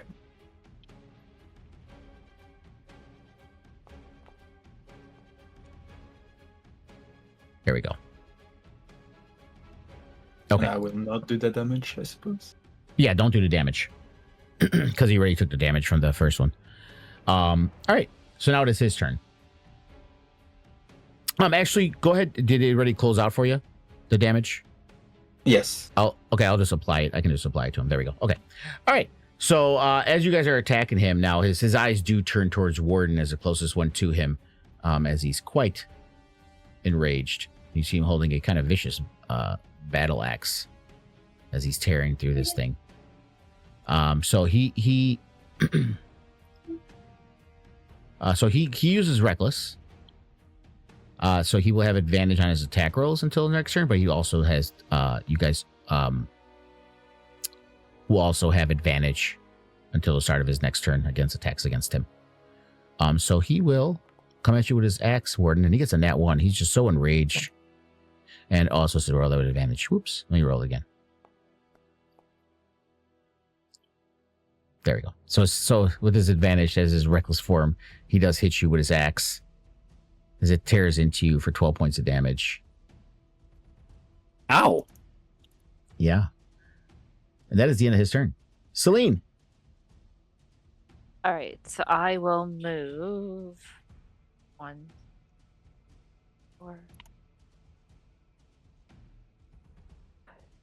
Yeah, so I will move here, and then I will cast Vicious Mockery on Tater. Okay.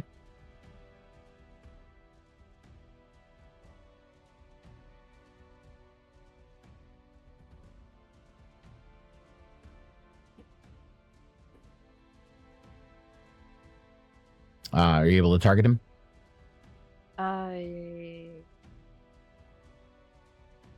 Oh, you gotta remember, you can either alt click on him or you have There we him go. highlighted and hit T. There you go.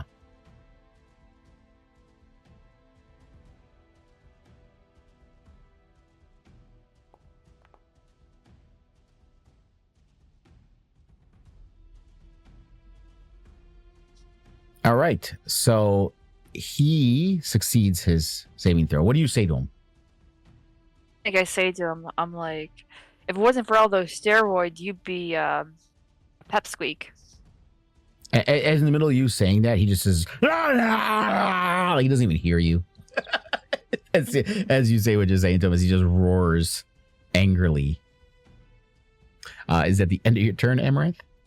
Yes. Okay. Or I mean, Celine, sorry. Amaranth?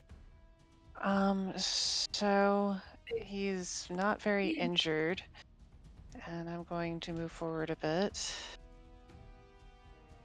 And I say to the party, so you want me to shoot this guy, or do you want me to, like, try to get closer to him?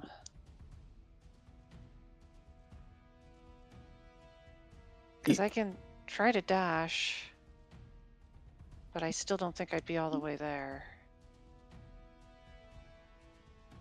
Gordon can probably handle it. Just shoot it for now.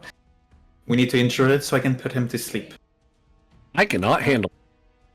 Okay. That was a big ouch. I take my short bow and I attempt to shoot him, and I hope that I don't kill him, although it seems unlikely. Again, if probably unlikely, but if you think you can always, if you just tell me that you're doing a non-lethal attack, Okay. you know, if you think it might kill him, or if you could just say you're doing non-lethal, so you're not trying to kill him, you're just trying to Okay, subdue him. Just rules as written. You usually can't do that with a ranged weapon. That's the reason I know, why. but I say you can aim for his toes. Okay, I aim for his toes. Thank you. Ooh, nice toe Oh, shot. Generous DM. Yeah. Again, it's not for all situations, but for this one, that's fine. Okay. Yeah. 11 damage, I guess. Okay, in turn. Nice damage. See, I did the thing. Okay. Oh, why is this commoner? I gotta take him off there. Okay. And you notice up the road, you hear, "What is going on? What do you guys got yourselves into?" As you see Al and Zeraphine walk up. This is ridiculous.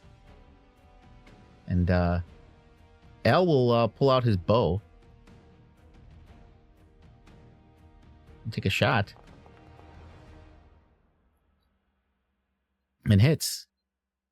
And I'll use his favored foe. I forgot what that does. Concentration. It adds a d4 to the damage. Yeah, there we go. Okay. So Al's coming to the rescue, guys. And his turn was before. Okay, and Zeraphine's in the tap, so she won't go until next round. So Amaranth finished her turn, so we'll go back to the top with Warden. Yay!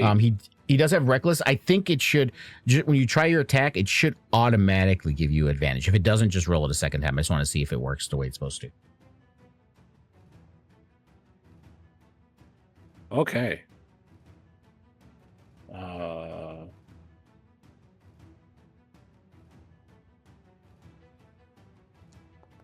It did not.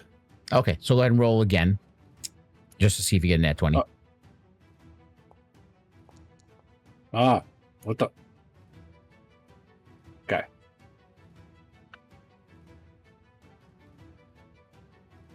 Okay, but that one you could just skip the damage since you already did the damage on him. All right, so what do you do there? What you slash into with your longsword? Yep. All right, and yeah, he's looking injured now. He's bleeding in a few spots, but he's still very enraged. Trex, Okay. Once again, you hear him give his big battle cry and run up 20 feet. Ah! That's as close as he can get. That's the end of his turn. Natasha. I'll get over this thing and get closer to Trex. And Tattervan spotted the guy we're fighting. He is injured. I think I'm gonna hold a spell. I would like to hold the spell Sleep. So I actually will stay a bit further back and use my action to hold the spell Sleep for the next bit of damage, after the next bit of damage he receives. Okay, just keep in mind that a spell, if you hold as an action. Oh, you're right. Right, Never mind. fizzle- You are correct. Yeah, Thank you for the reminder. no problem. I will Ray of Frost again. Because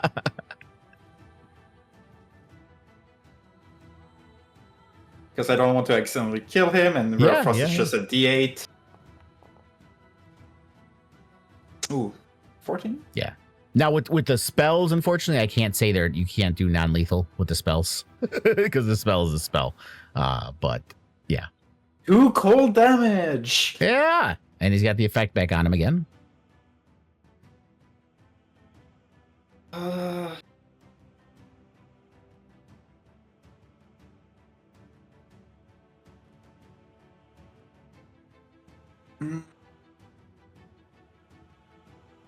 Ruben did say he cannot take another one, so I will actually walk up in melee here. And end my turn. Okay. So now it is Seraphine's turn. So let's see what she has here.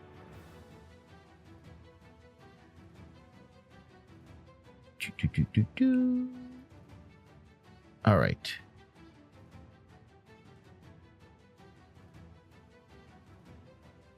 I think she's gonna do Healing Word. Because she's not gonna be able to get close enough to do Cure. Oh, maybe she will. Let me see. Yeah, she can.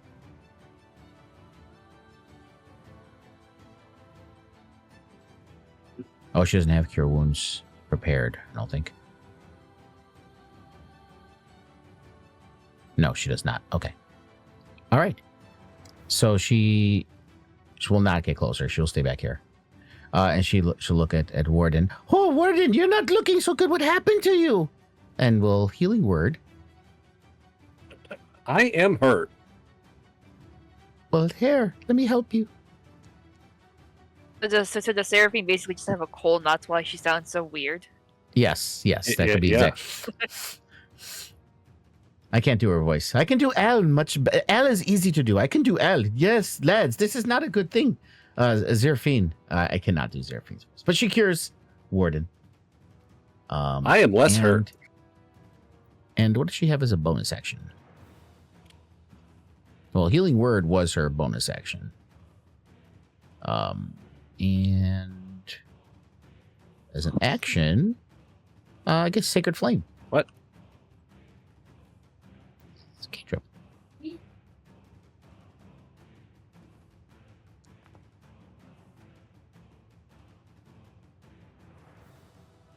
I hurt him. And a little 2 radiant damage on him. And that is the end of Seraphine's turn. And Al. This guy must go down, lads. He must go down. This is insane. And did I roll with disadvantage last time? What's his? Is he too close with his longbow? Oh yeah, it's 150 feet. I don't think he can get far enough away with it there. Oh well, we'll try. So we're gonna pull out his longbow. Oh, and he misses. Miss. Yeah, it's because the distance. I got to get further away to do it with the longbow. So he is going to try to run up because he's going to have to help with his sword if he's doing anything. Because he's not going to run that far back. And that is the end of his turn. Now it's Tater Von Spud's turn again. Natasha, did you purposely get this close? Yes, I did. I have a spell ready to use if he attacks me. Gotcha. I know. I'll just make it sure. All right, so we will do D2. 1 for Natasha, 2 for Warden. Warden, okay. So he's going to go after Warden. Pulls his great axe out. Takes a swipe at you. And he misses. Ah! It lands in the snow in front of your feet, Warden, as you kind of duck out of the I way. am a snowman. Celine. Yes. All right. So I will move to move closer, and then I will target him, and then I will cast.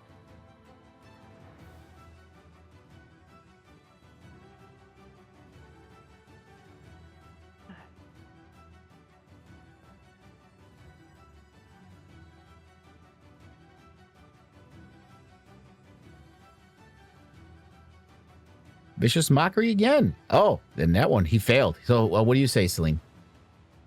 I'll just say, all those steroids probably made you go limp. And he looks down. So I will say, since he's looking down, Amaranth, you have advantage. Okay, nice. I guess I move forward. Whoops. There we go. I guess can't get close enough to hand him, so I take out my bow and shoot at his toes again. And it hits. Amaranth's on fire. Nice. Sneak attack. So how do you sneak attack at his toes? Well, you gave me advantage. I so know. He's I just looking want it. down. I just want to and, hear the RP flare. Okay, so he's looking down, and Amaranth is like, "This is my moment," and so she takes out her bow and she aims for, not just his toe, but like the meaty connection between the foot and the ankle, hoping to topple him over. The bigger they are, the harder they fall, she thinks, as her arrow goes flying, and somehow it digs in deeper than she ever could have expected, because he did not flinch or try to dodge at all, thanks to the fact that he was thoroughly distracted. Yes. And I guess a trail of blood comes out from his foot onto the snow. As that happens, we are ending combat. You see him look down at his bleeding foot, and you see his eyes kind of roll in the back of his head, and you see his body start to contort again a little bit. He kind of just falls over. He starts to turn back to normal, and he's just unconscious now on the ground. But as that happens, okay, this music is a little too cheery right now, so let's stop that music.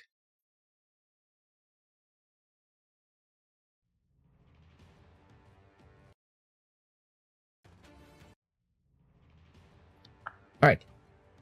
So he falls down. You guys realize, okay, you have subdued Tater von Spud. But just at that moment, screams rise up. Ah! You're wondering, wait, we took him down. Why is everyone screaming? As you turn around, you hear the screams start to contort to different kind of sounds. And the commotion in the center there reveals dozens of attendees in the throes of dramatic transformation similar to what Tater von Spud had gone through. Giant hulking mothers are awkwardly chasing after their unruly fire-breathing children who are shooting fire back at them. A few attendees, hoping to increase their speed, now teeter on monstrous stilt-like legs that are at least 20 feet long. A lovely couple who are wrapped in an amorous embrace after the effects Presto's patent pending sealed with a kiss love potion took hold, are now attempting to eat one another. And not in the way that you would think amorous people would be eating one. It is, in short, an absolute horror show happening in the middle of the festival. And Presto is right in the middle, sweating, swearing, and screaming for aid. Look at you guys. Oh my God, what is happening? Please, guys, come over here. This is insanity. This is insanity! We will say this commenter here is Presto for now. Okay, the fat guy.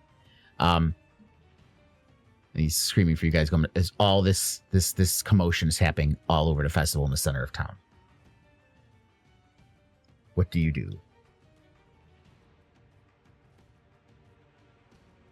Hmm. We should go do something about that, right, party? I mean, do we have? I mean, technically, you don't have to. We could just leave it be and go home. You do realize that the entire town square and citizens of Tourmaline are all transforming into monsters. As long as I got my head, I'm good.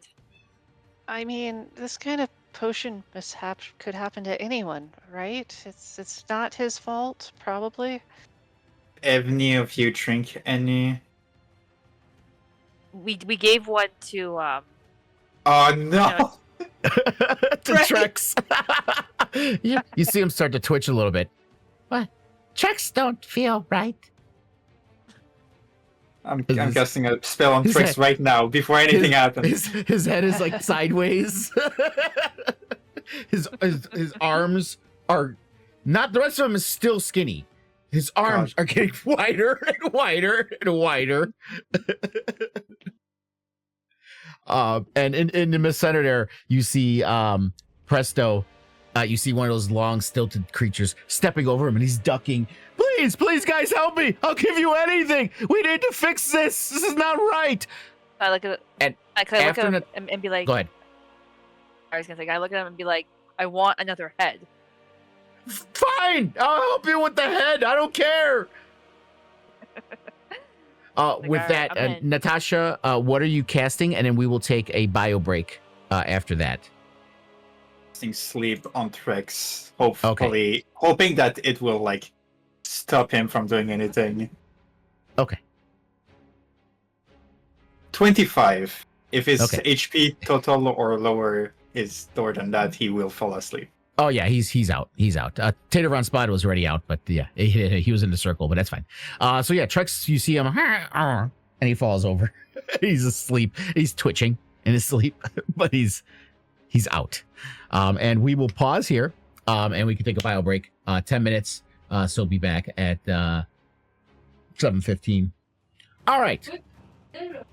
So we are back. There's insanity happening here. People are turning into these creatures or stomping everywhere. You have Presto begging you guys to help him to fix this of what's happening here. And Trex was put to sleep because he was starting to transform. And you guys are all here deciding what to do. I will speak for Al. Oh, I know he seemed a little swarmy sort, but we really should be helping the people of the town, shouldn't we? It's like, see, this is why I said there's always a catch with these free potions. Well, that's why I didn't drink one. But at the same token, the others did. And I'd feel right horrible if we didn't help them. Well, it's their own fault. The golden rule always is, if it's free, there's always a catch. They always try to buy something from you. Maybe let's not argue about that right now and just figure out a way to help. Yes. Alright. So, do we need to eat the monsters, or is there a way to cure them?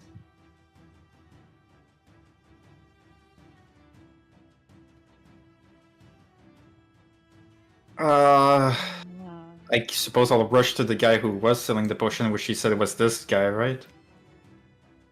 Hmm. Oh, you were muted. Oh, sorry. Was I talking? Would you guys hear me talking at all this whole time? No, I was muted the whole time. Before, yes. Oh, okay. Yeah. That's Presto. And you heard me saying that he's waving you guys over to him, to help him. How do you plan to fix all of this? If you have any plan at all. I mean, I have something. This is. Listen, I haven't made these potions for the longest time. These can't be the potions. If you can, just come with me to my lab. I could figure out what's going on and perhaps fix this. I'd be terribly horrified if I didn't. Warden, can you bring Trex over? The kobold. Yes?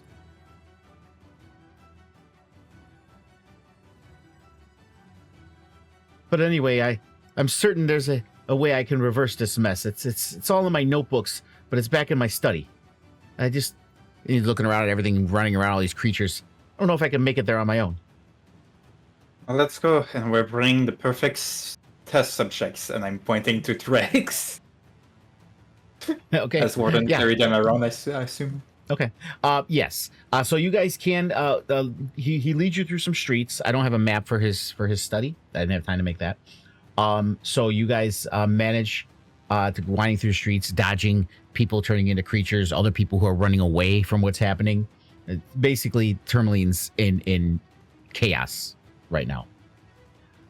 And he leads you into. You see him fumble some keys, and he unlocks it. But as he goes to unlock it, you see the door just opens, and he looks in there. He's like, "Oh my god!" And the door's kind of hanging off of its hinges. And he's like, I swear on my life, I don't know why this is happening. And I tested these potions at exacting standards. The best, the top. Presto change. Oh my god, there's more of them. And he's like, let's go inside, please. As you guys walk in, all of you can tell that the place has been ransacked. Scattered papers and smashed vials line the floor. And you see Presto going, oh no! A number of drawers have been pulled out of small wooden desks and emptied whole hog onto the floor. Even Presto's wardrobe has been tipped over, and you see his prized collection of top coats and fancy hats in a heap underneath smashed pieces of furniture. Oh. And Presto's kind of just like digging through the stuff, walking through. You see he's severely distressed right now. My journal.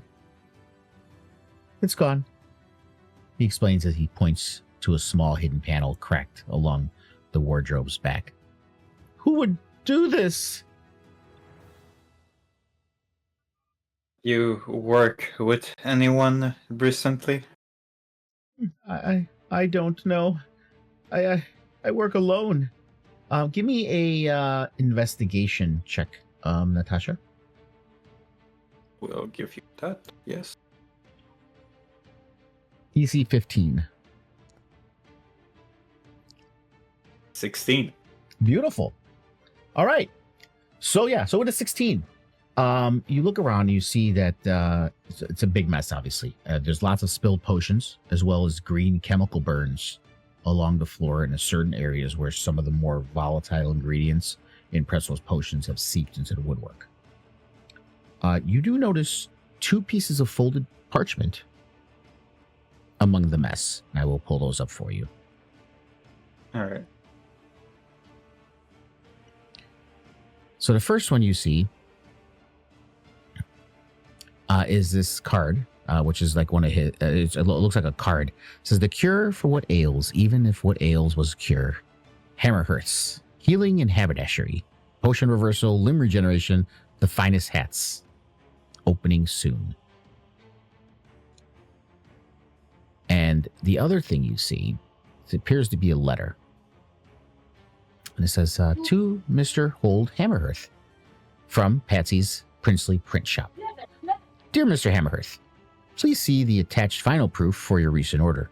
We apologize we could not fit Hammerhearth's healing and haberdashery on the same line as you requested. It's still a lovely name for a shop, however, and we wish you great success. We also regret to inform you that we will be unable to complete the requested print run of flyers in time to be distributed at Featfest, as our staff are planning to attend the event. Surely you understand. Good luck with your new business and many blessings for opening day. Patsy Prince of Patsy Princely's Print Shop. Those are the items you see there. And as you all kind of read it, he kind of looks at you, a little bit of shame on his face, Natasha. And he goes, oh, gee, I'm sorry. I didn't really want to discuss it because it wasn't the best time, but I can't believe it. Hammerhearth and I worked together for years. perfecting our methods. He never asked for more pay. He always showed up on time. He mixed all the potions for Featfest while I finalized my sales pitch, and now I find out he's been planning to stab me in the back. You think you know someone, then presto, presto, oh, you have to find him. He has my notebook. He has my formulas. You have to find him, please. And he's like grabbing onto your robe, Natasha, as he's kind of falling to the ground. Jesus. Calm down. What do we have to find? Well, you have to find him, the print shop, and he kind of gives you a quick sketch of the town of where the print shop would be. You guys are again familiar with the town, so you have an idea where he's talking about. Right. He and you see him.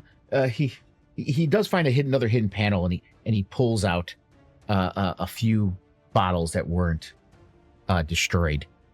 And he hands them out to you. This is all I have left. Take these. And what you guys have is there's a potion of haste, 2 potions of greater healing, and 1 potion of enlarge.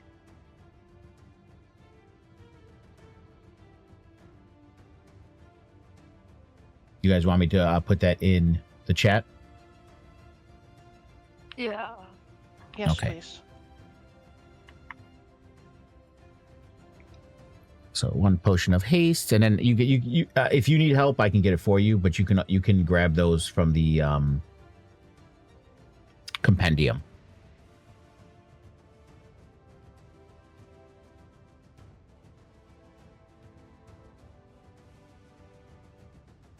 Greater healing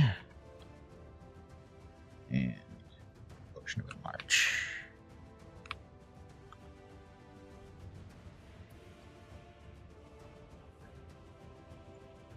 So you guys can divvy those up however you feel see fit. Oh, and there's also a potion of perception. Forgot to mention that as well too.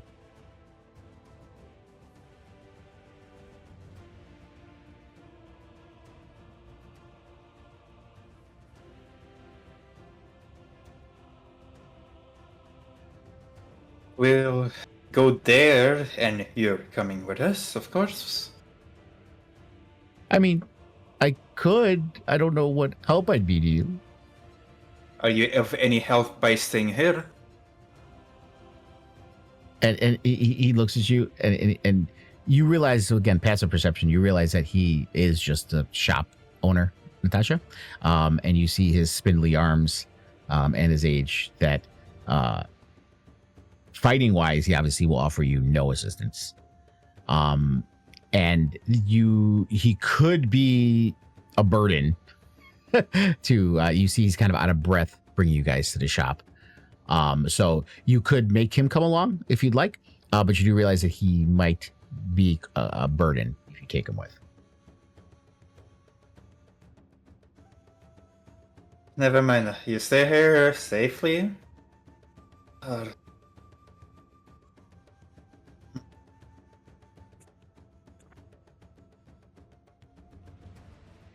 We'll go there, and I suppose we'll figure things out there, right? And yes, and he's like, oh, you know what?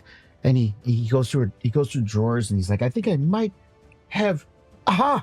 And he pulls out, and he gives you what appears to be a portrait, a rather good likeness portrait. He's like, this was done not that long ago. This is what Hammerhead looks like. You see, it's kind of a younger looking dwarf, male dwarf.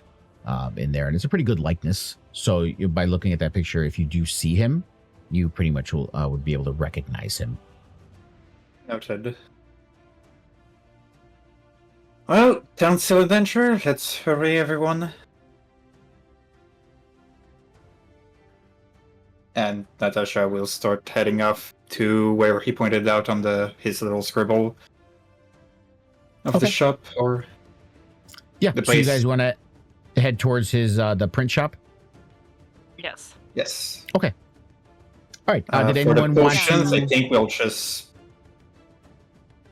I'll just take them all for now. We'll trade them between each other later to not waste time.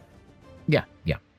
And that's the thing too. I was questioning if any. I mean, I don't think you need to, but if anyone wants to, if you guys want to take like a breather rest before you head out, you can. If you want to take potions or anything you want to do before you go, I don't have a map for. I have a map for where you're headed, but this little part in the middle, I don't have a map for either. So we're gonna do theater of the mind. I'm just gonna leave this map up for now while I was doing it. But if you guys are ready to go, we can get into the next part. That sounds good. Okay. So you're kind of going through the city. You're kind of following, the path laid out, quickest path to get to the print shop. And after a few blocks in a little kind of a dark alleyway, you see a figure who looks an awful lot like Old Hammerhearth, slipping into a sewer grate at the end of a nearby alleyway.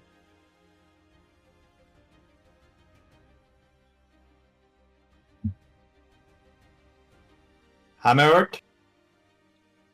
He Hello, dips Dan. in. Yeah, you hear no answer Oh. because he was when you saw him dip into the sewer grate and disappear into the sewer. Oh, no.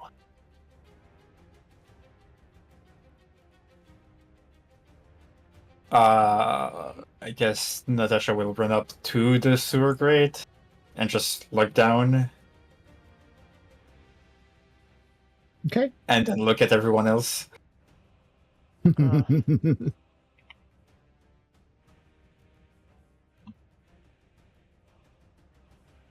you guys are going down into the sewers after Old Hammerhearth? Well, this dress already got blood on it. Might as well go to the sewers too. I'm gonna need another bat after this. So, as you guys go in there, it is pretty stinky. It is pretty nasty. And you see that quickly as you get down there. It's dark, obviously.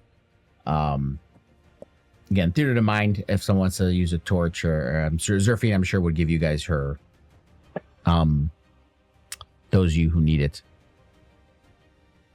The, slightly, whatever eye thing she has is called. The thing that gives you guys dark vision.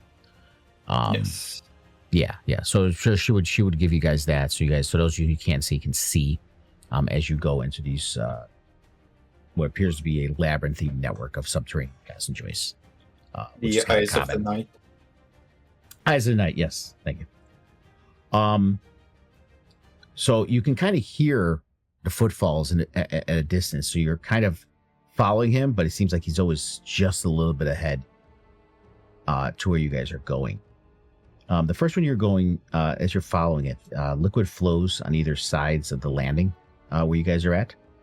And there's a narrow 5-foot passageway, and it becomes a bit of a choke point. So you kind of have to slog through waist deep in single file in order to get from one side to the other. You do see there's somewhat of an obscured ladder at the other end that does kind of go back up to the world if you want to go through that little area.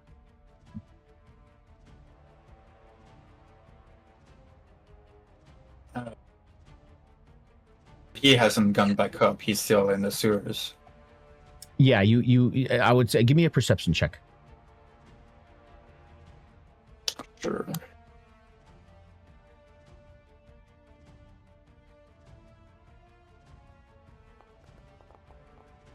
Actually, not bad.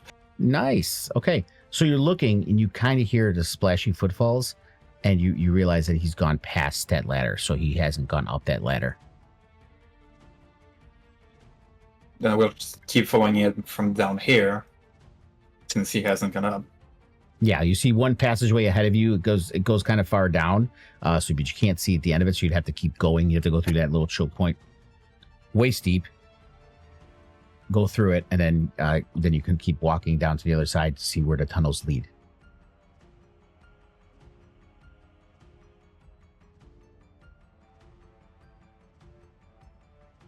You guys continue forward. Yes. So as you continue forward, you go forward about 500, 600 feet, and it just keeps going straight. It's getting increasingly stinky. Amaranth, your dress is ruined. It's nasty. You can fly. She can fly above the. No. It's so narrow though, and I am still like yeah. 4 feet tall. Right. It's a sewer. So I would say those of you who, most of you seem pretty short. I think Warden's Everybody probably is the short tallest except one. Warden. Yeah. Yeah. Over 6 feet. Yeah. So Warden, you're kind of crouched to go through this. I would say the tunnel is probably about 5 feet tall. So you're like crouched. Everyone else, if water's waist deep at points, even Amaranth frying, she still wouldn't be out of the water. It'd still be slogging through. Warden, you're noticing bits and chunks of nasty debris that you don't even want to know what it is getting stuck in your joints as you're walking through all this. Trex is just kind of bouncing along happily. He's kind of whistling to himself. Doesn't seem to mind, but he's looking down at you, Natasha. He's like, "Oh, Fox Lady's fur's gonna need to be washed." Is Trex fine? Yeah, he woke up. He woke up as one morning when you guys are carrying him. As you guys went into the tunnels, he did kind of wake up and he didn't transform. So he seemed to snap out of whatever was going on with him. That sleep that you did to him apparently let the effects of what was going on pass to when he woke up. Yeah, I'm sorry, I forgot to mention that he woke up. But yes. Yes, that is very annoying. Doesn't matter for now, Trex. We need to catch the bad person who's doing bad stuff. Yeah. I need everyone to give me a Constitution saving throw. Okay. Amaranth, sorry about this. Amaranth and Celine, disadvantage. Your Yes? stomach is still not good from the puking of the pies. Oh, geez. No! If the stress wasn't ruined before, Okay, oh, did I do it twice? Oh, I'm You did, sorry, yeah. I did it twice. it's okay.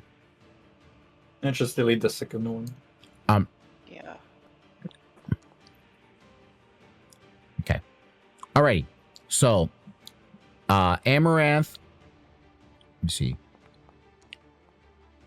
We got Constitution from Natasha, Celine, Amaranth. We need Moby. Not rolling.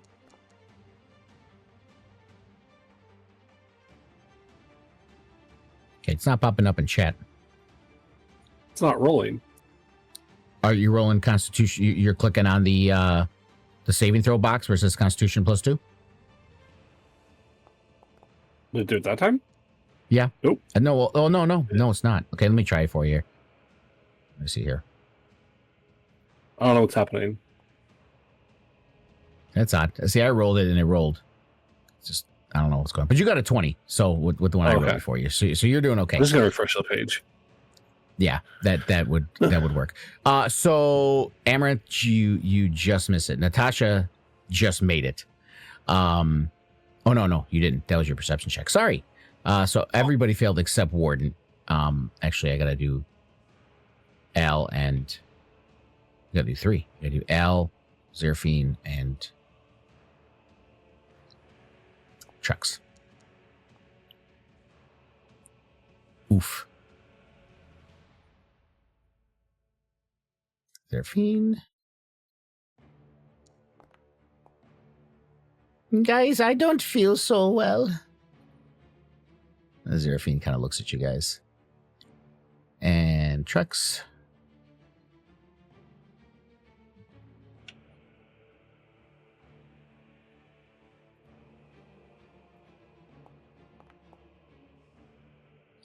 All right, so as you're going through, the smell becomes overbearing.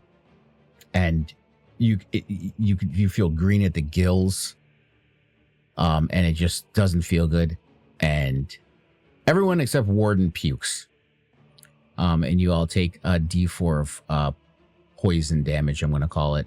But it's not like there's poison flowing through. It's only 1. You guys are lucky. So everyone takes 1 point of poison damage as these tunnels are really just messing with your insides, except for Warden. I think I'm going to be into that anyways. Oh, This is not a good place, guys. This is pretty disgusting. Al looks pretty green. Trex. Checks no like sores. Neither do I, Trix. Neither do I. But as you finish puking up, you see there's some kind of split at the end of the tunnel. One goes left, one goes right.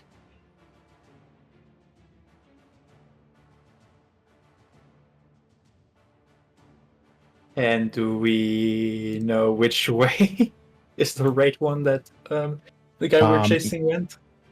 You can, yeah, if you want to do a perception check, you can see if you can figure out which way he went.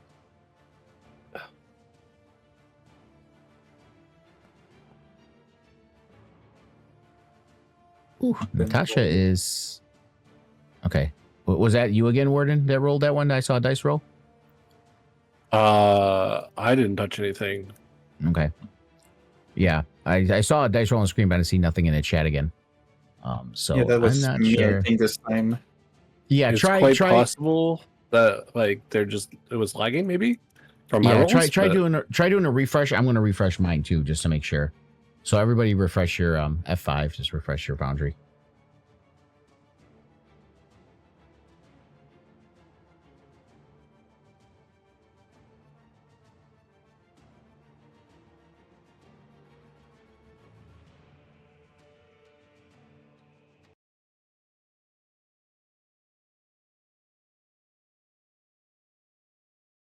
Because there should be no reason why those aren't working. There was an elaborate tunnel map system for this, but I just didn't have time to do all that.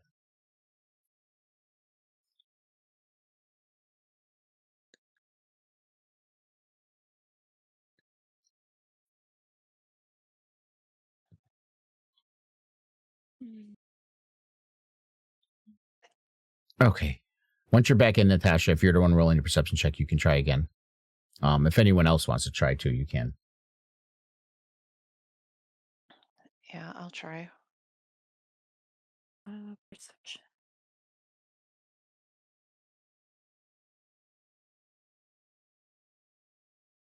This is odd. It's not showing up in the chat. Oh, there we go. Okay, I see Natasha's. And I see Celine's. That's persuasion, though, Celine. You got to do perception. Oh. And I see Amaranth's.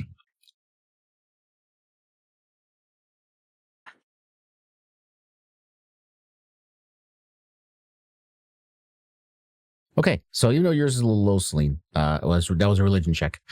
But we'll go with... What?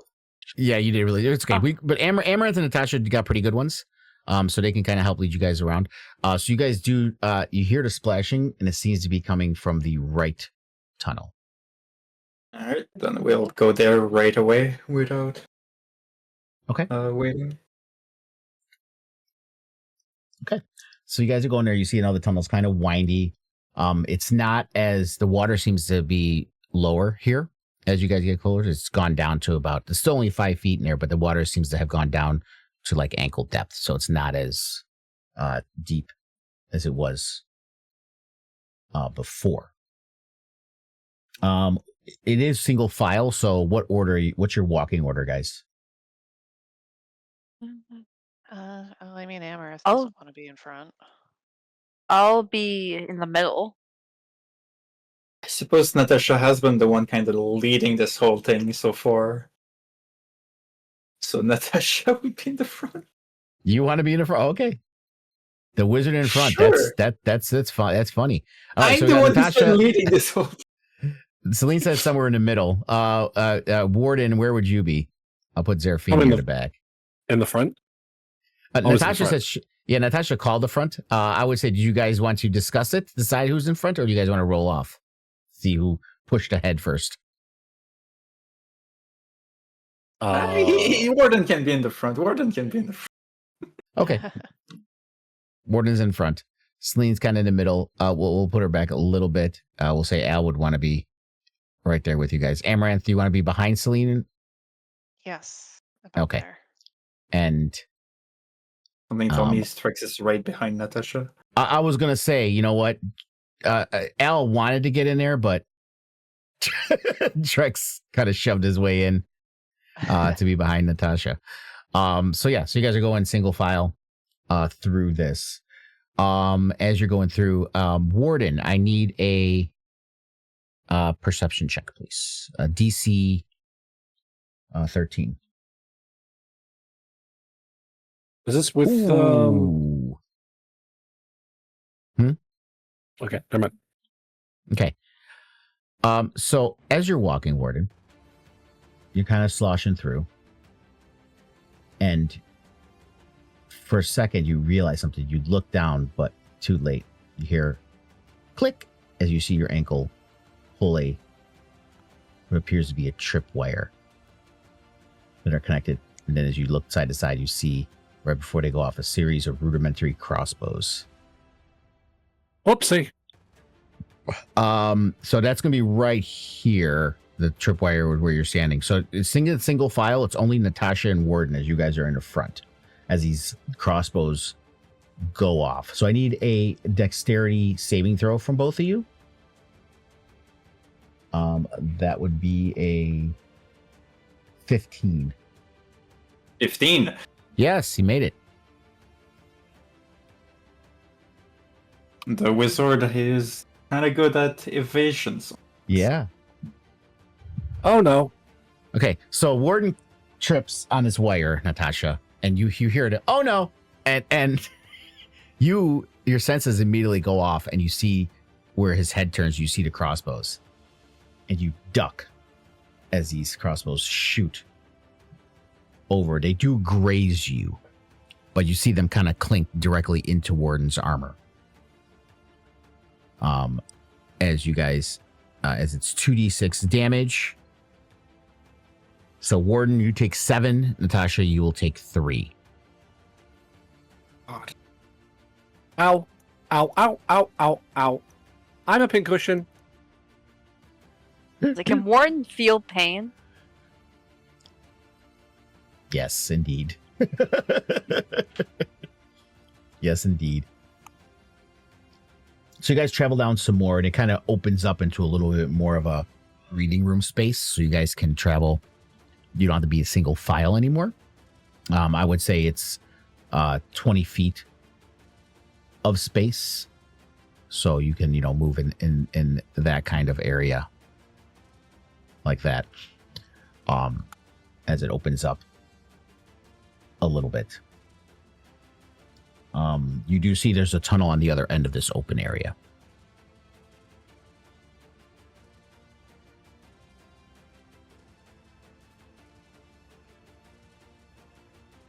Hey, what on the other end of the?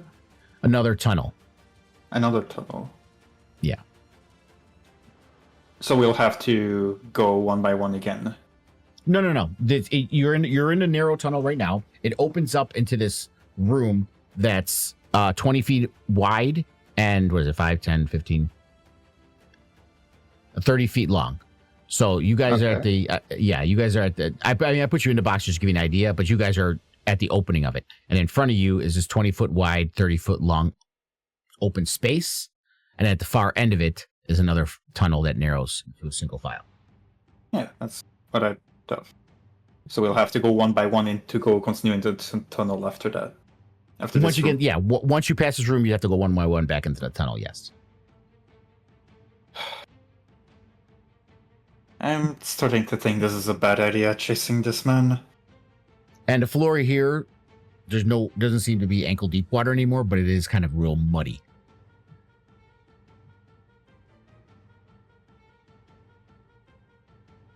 How are you doing, Warden? Ow, ow, ow. I will put you guys here as you're in a tunnel, say entering this open space. I am not okay.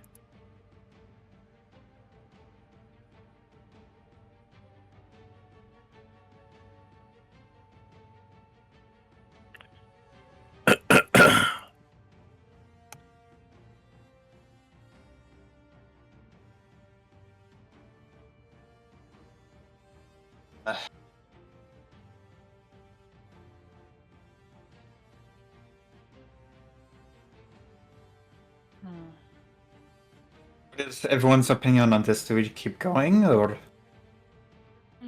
I don't want, Warden to get badly injured, especially since he just said that he's not okay.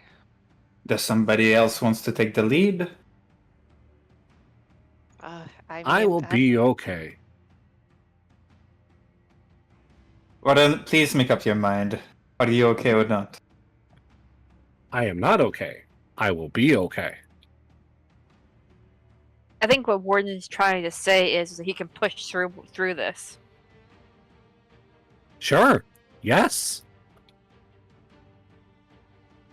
Okay. Warden turns and looks at them and says, I am going to die. Okay. I am Maybe- okay. You're giving me some real mixed feelings, Warden. Death is coming for us all. Oh my god, I think there's something wrong with Warden. Don't listen to him, Trex. I'm not. Check's just following you. Oh, he just loves his fox lady. Mm-hmm. How long has it been since I charmed him, by the way? Why won't you love Trax? He's so I don't know how cute. long. But the clock doesn't seem to be moving. Let me turn to it. There we go. I don't know how much time is left on it, but it will end when an hour passes. But the clock has been paused for some reason. It didn't turn on when I unpaused the game last time, but it could have, in game time. It's probably only been about 5 minutes lost. But I don't think it's been an hour yet. All right. Are we ready to keep pushing through, or are we retreating? I need a confirmation from everyone. Yes, we are pushing through. Pushing through the pain. I'll follow wherever anyone else goes, but I am truly worried. Wherever you for go, Warden. I will follow. Right, and I suppose we're still going. Let's get this. Oh no. What is it now? Oh, nothing. I will be okay. Since I'm using this square as that space, you guys can move your tokens to step into this area, wherever, like I said, the tunnel, the other tunnel is at the opposite end here, straight across. Trex will follow. Well, he's got to wait for. Well, he can squeeze by, we'll say, and he goes right behind Natasha.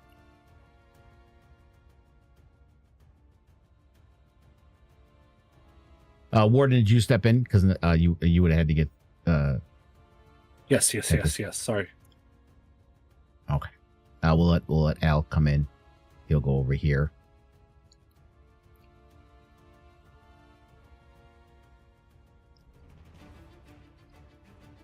Okay, Natasha, since you moved up there, give me a perception check.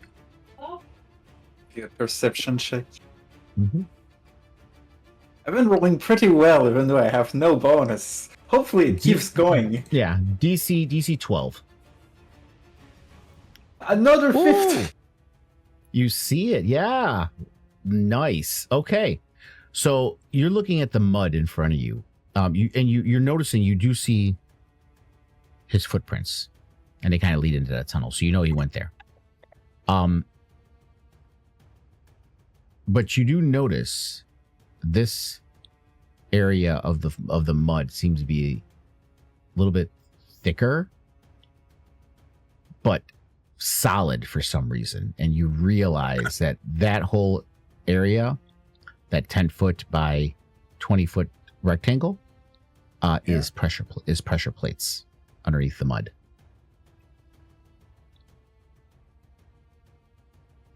Do not move further into the room. Everyone stay back.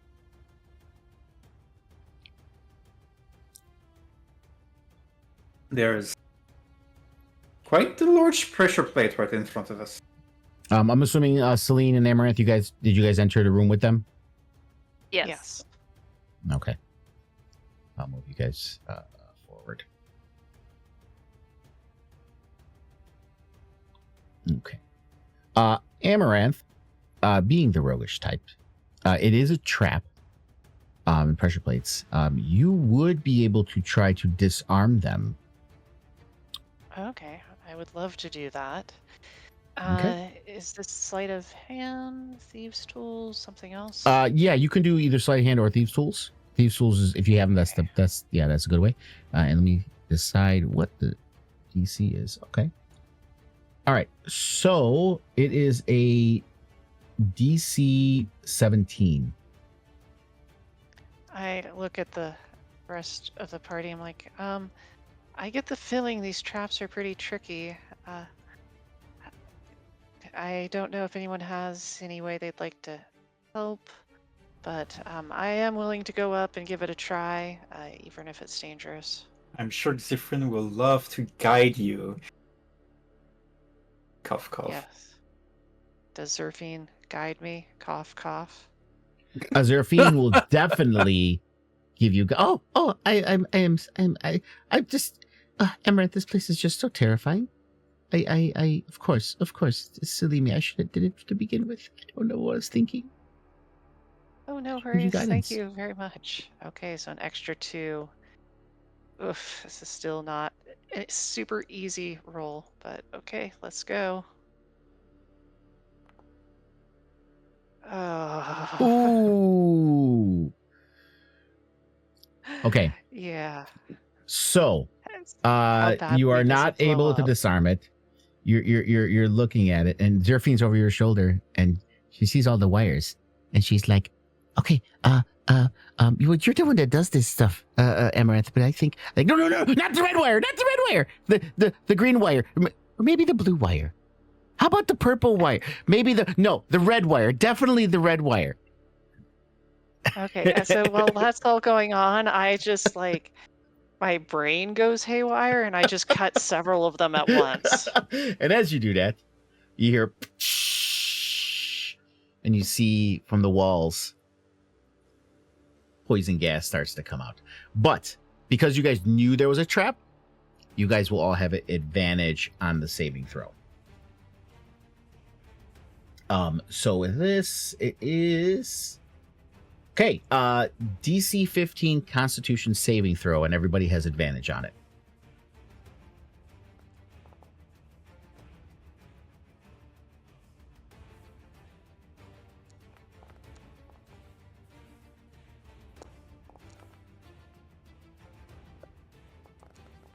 Okay, L saved. I'm just gonna say it's because Amaranth was too close to the trap. Zerfine saved. I mean, your allies are saving. And Lane? Trex.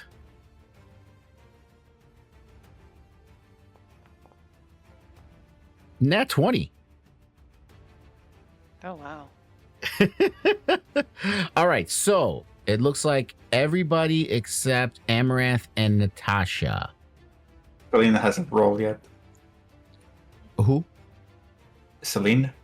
Celine. Oh, Celine. Yes. Constitution saving throw, please.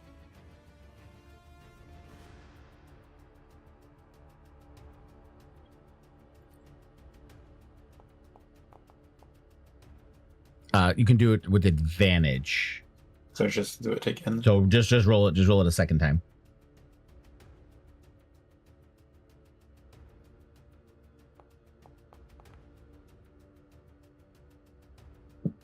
Ooh.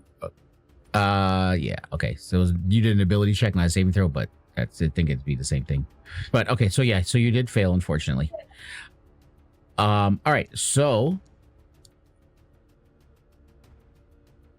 4. So poison damage. If you guys are immune or reserve resistance, you take half, obviously. So Celine, you take 4 points of poison damage.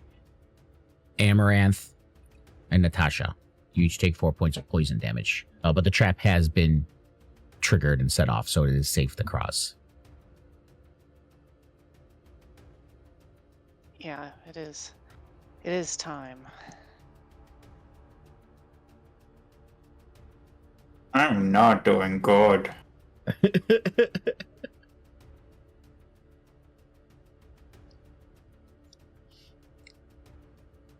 Alrighty. And let's see what happens here.